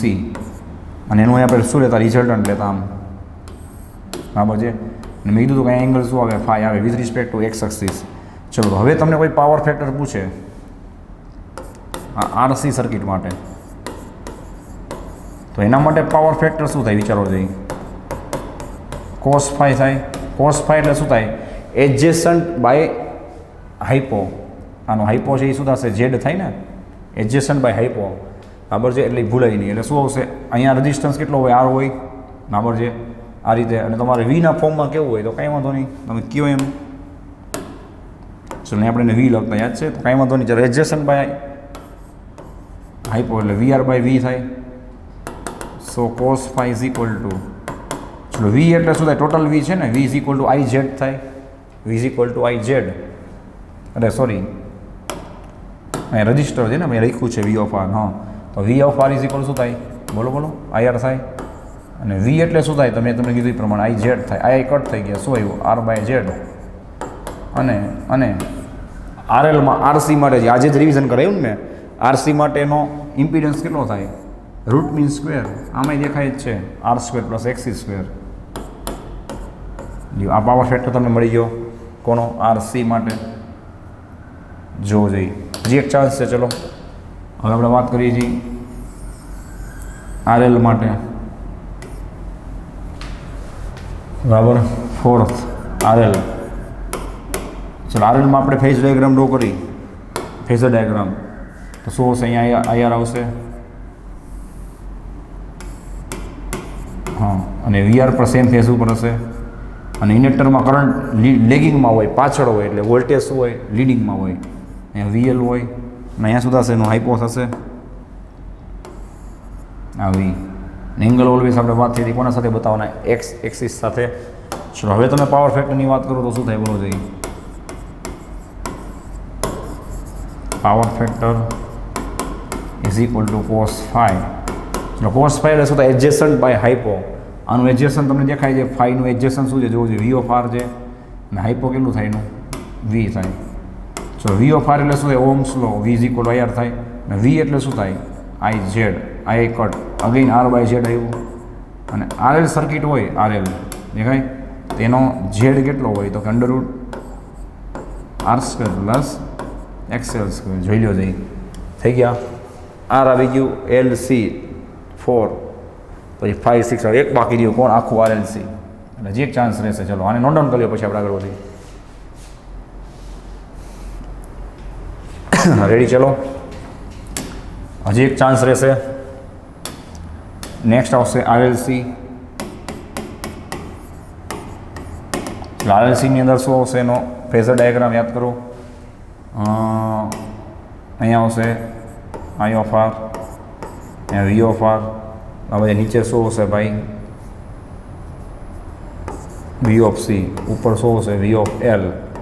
અને વી ઓફ એલ આપણે મોટા લઈ, યાદ છે ને, તો આપણે અહીંયા શું બતાવશું, વીએલ માઇનસ વીસી. અને આ સુધી કે વી આવે, અહીંનું શું થશે, રિઝલ્ટન્ટ થશે વી. યાદ આવે ભાઈ. અહીંયા શું આવશે ભાઈ, ફેઝ એંગલ ફાઈ આવશે. ચલો આના માટે તમે પાવર ફેક્ટરની વાત કરો.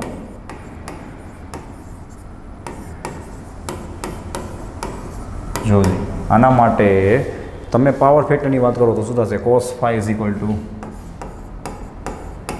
એડજેસન્ટ બાય હાઈપો, એટલે વી ઓફ આર, જો V of R upon V. એટલે શું થશે ભાઈ, I R upon I Z. Total voltage એટલે શું થાય, ટોટલ ઇમ્પિડન્સ ઇન્ટુ આઈ થાય ને, I cut R by Z. ચલો આરએલસી માટે જે આજે જ આપણે રિવિઝન કર્યું, આખું કામ આવી ગયું કે ટોટલ ઝેડ કેટલો હોય તો કે R square plus XL minus XC whole square.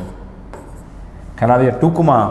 હવે તમે એ કહી દો કે ભાઈ કોસ ફાઈ જેનું ઇક્વેશન આપણને શું મળ્યું, આર બાય ઝેડ. આ મોસ્ટ ટાઈમ બી છે, આમાંથી એમસીક્યુ પૂછાય. જો પાછળ મેં તમને કરેલી બધામાં જોવો જોઈએ, આર બાય ઝેડ આવે જ છે. ધેટ મીન્સ ઉપર તો આર આવશે, નીચે ઝેડ આવે, બરાબર છે. કે એવું કહી શકાય, it is a ratio of resistance. It is a ratio of resistance to the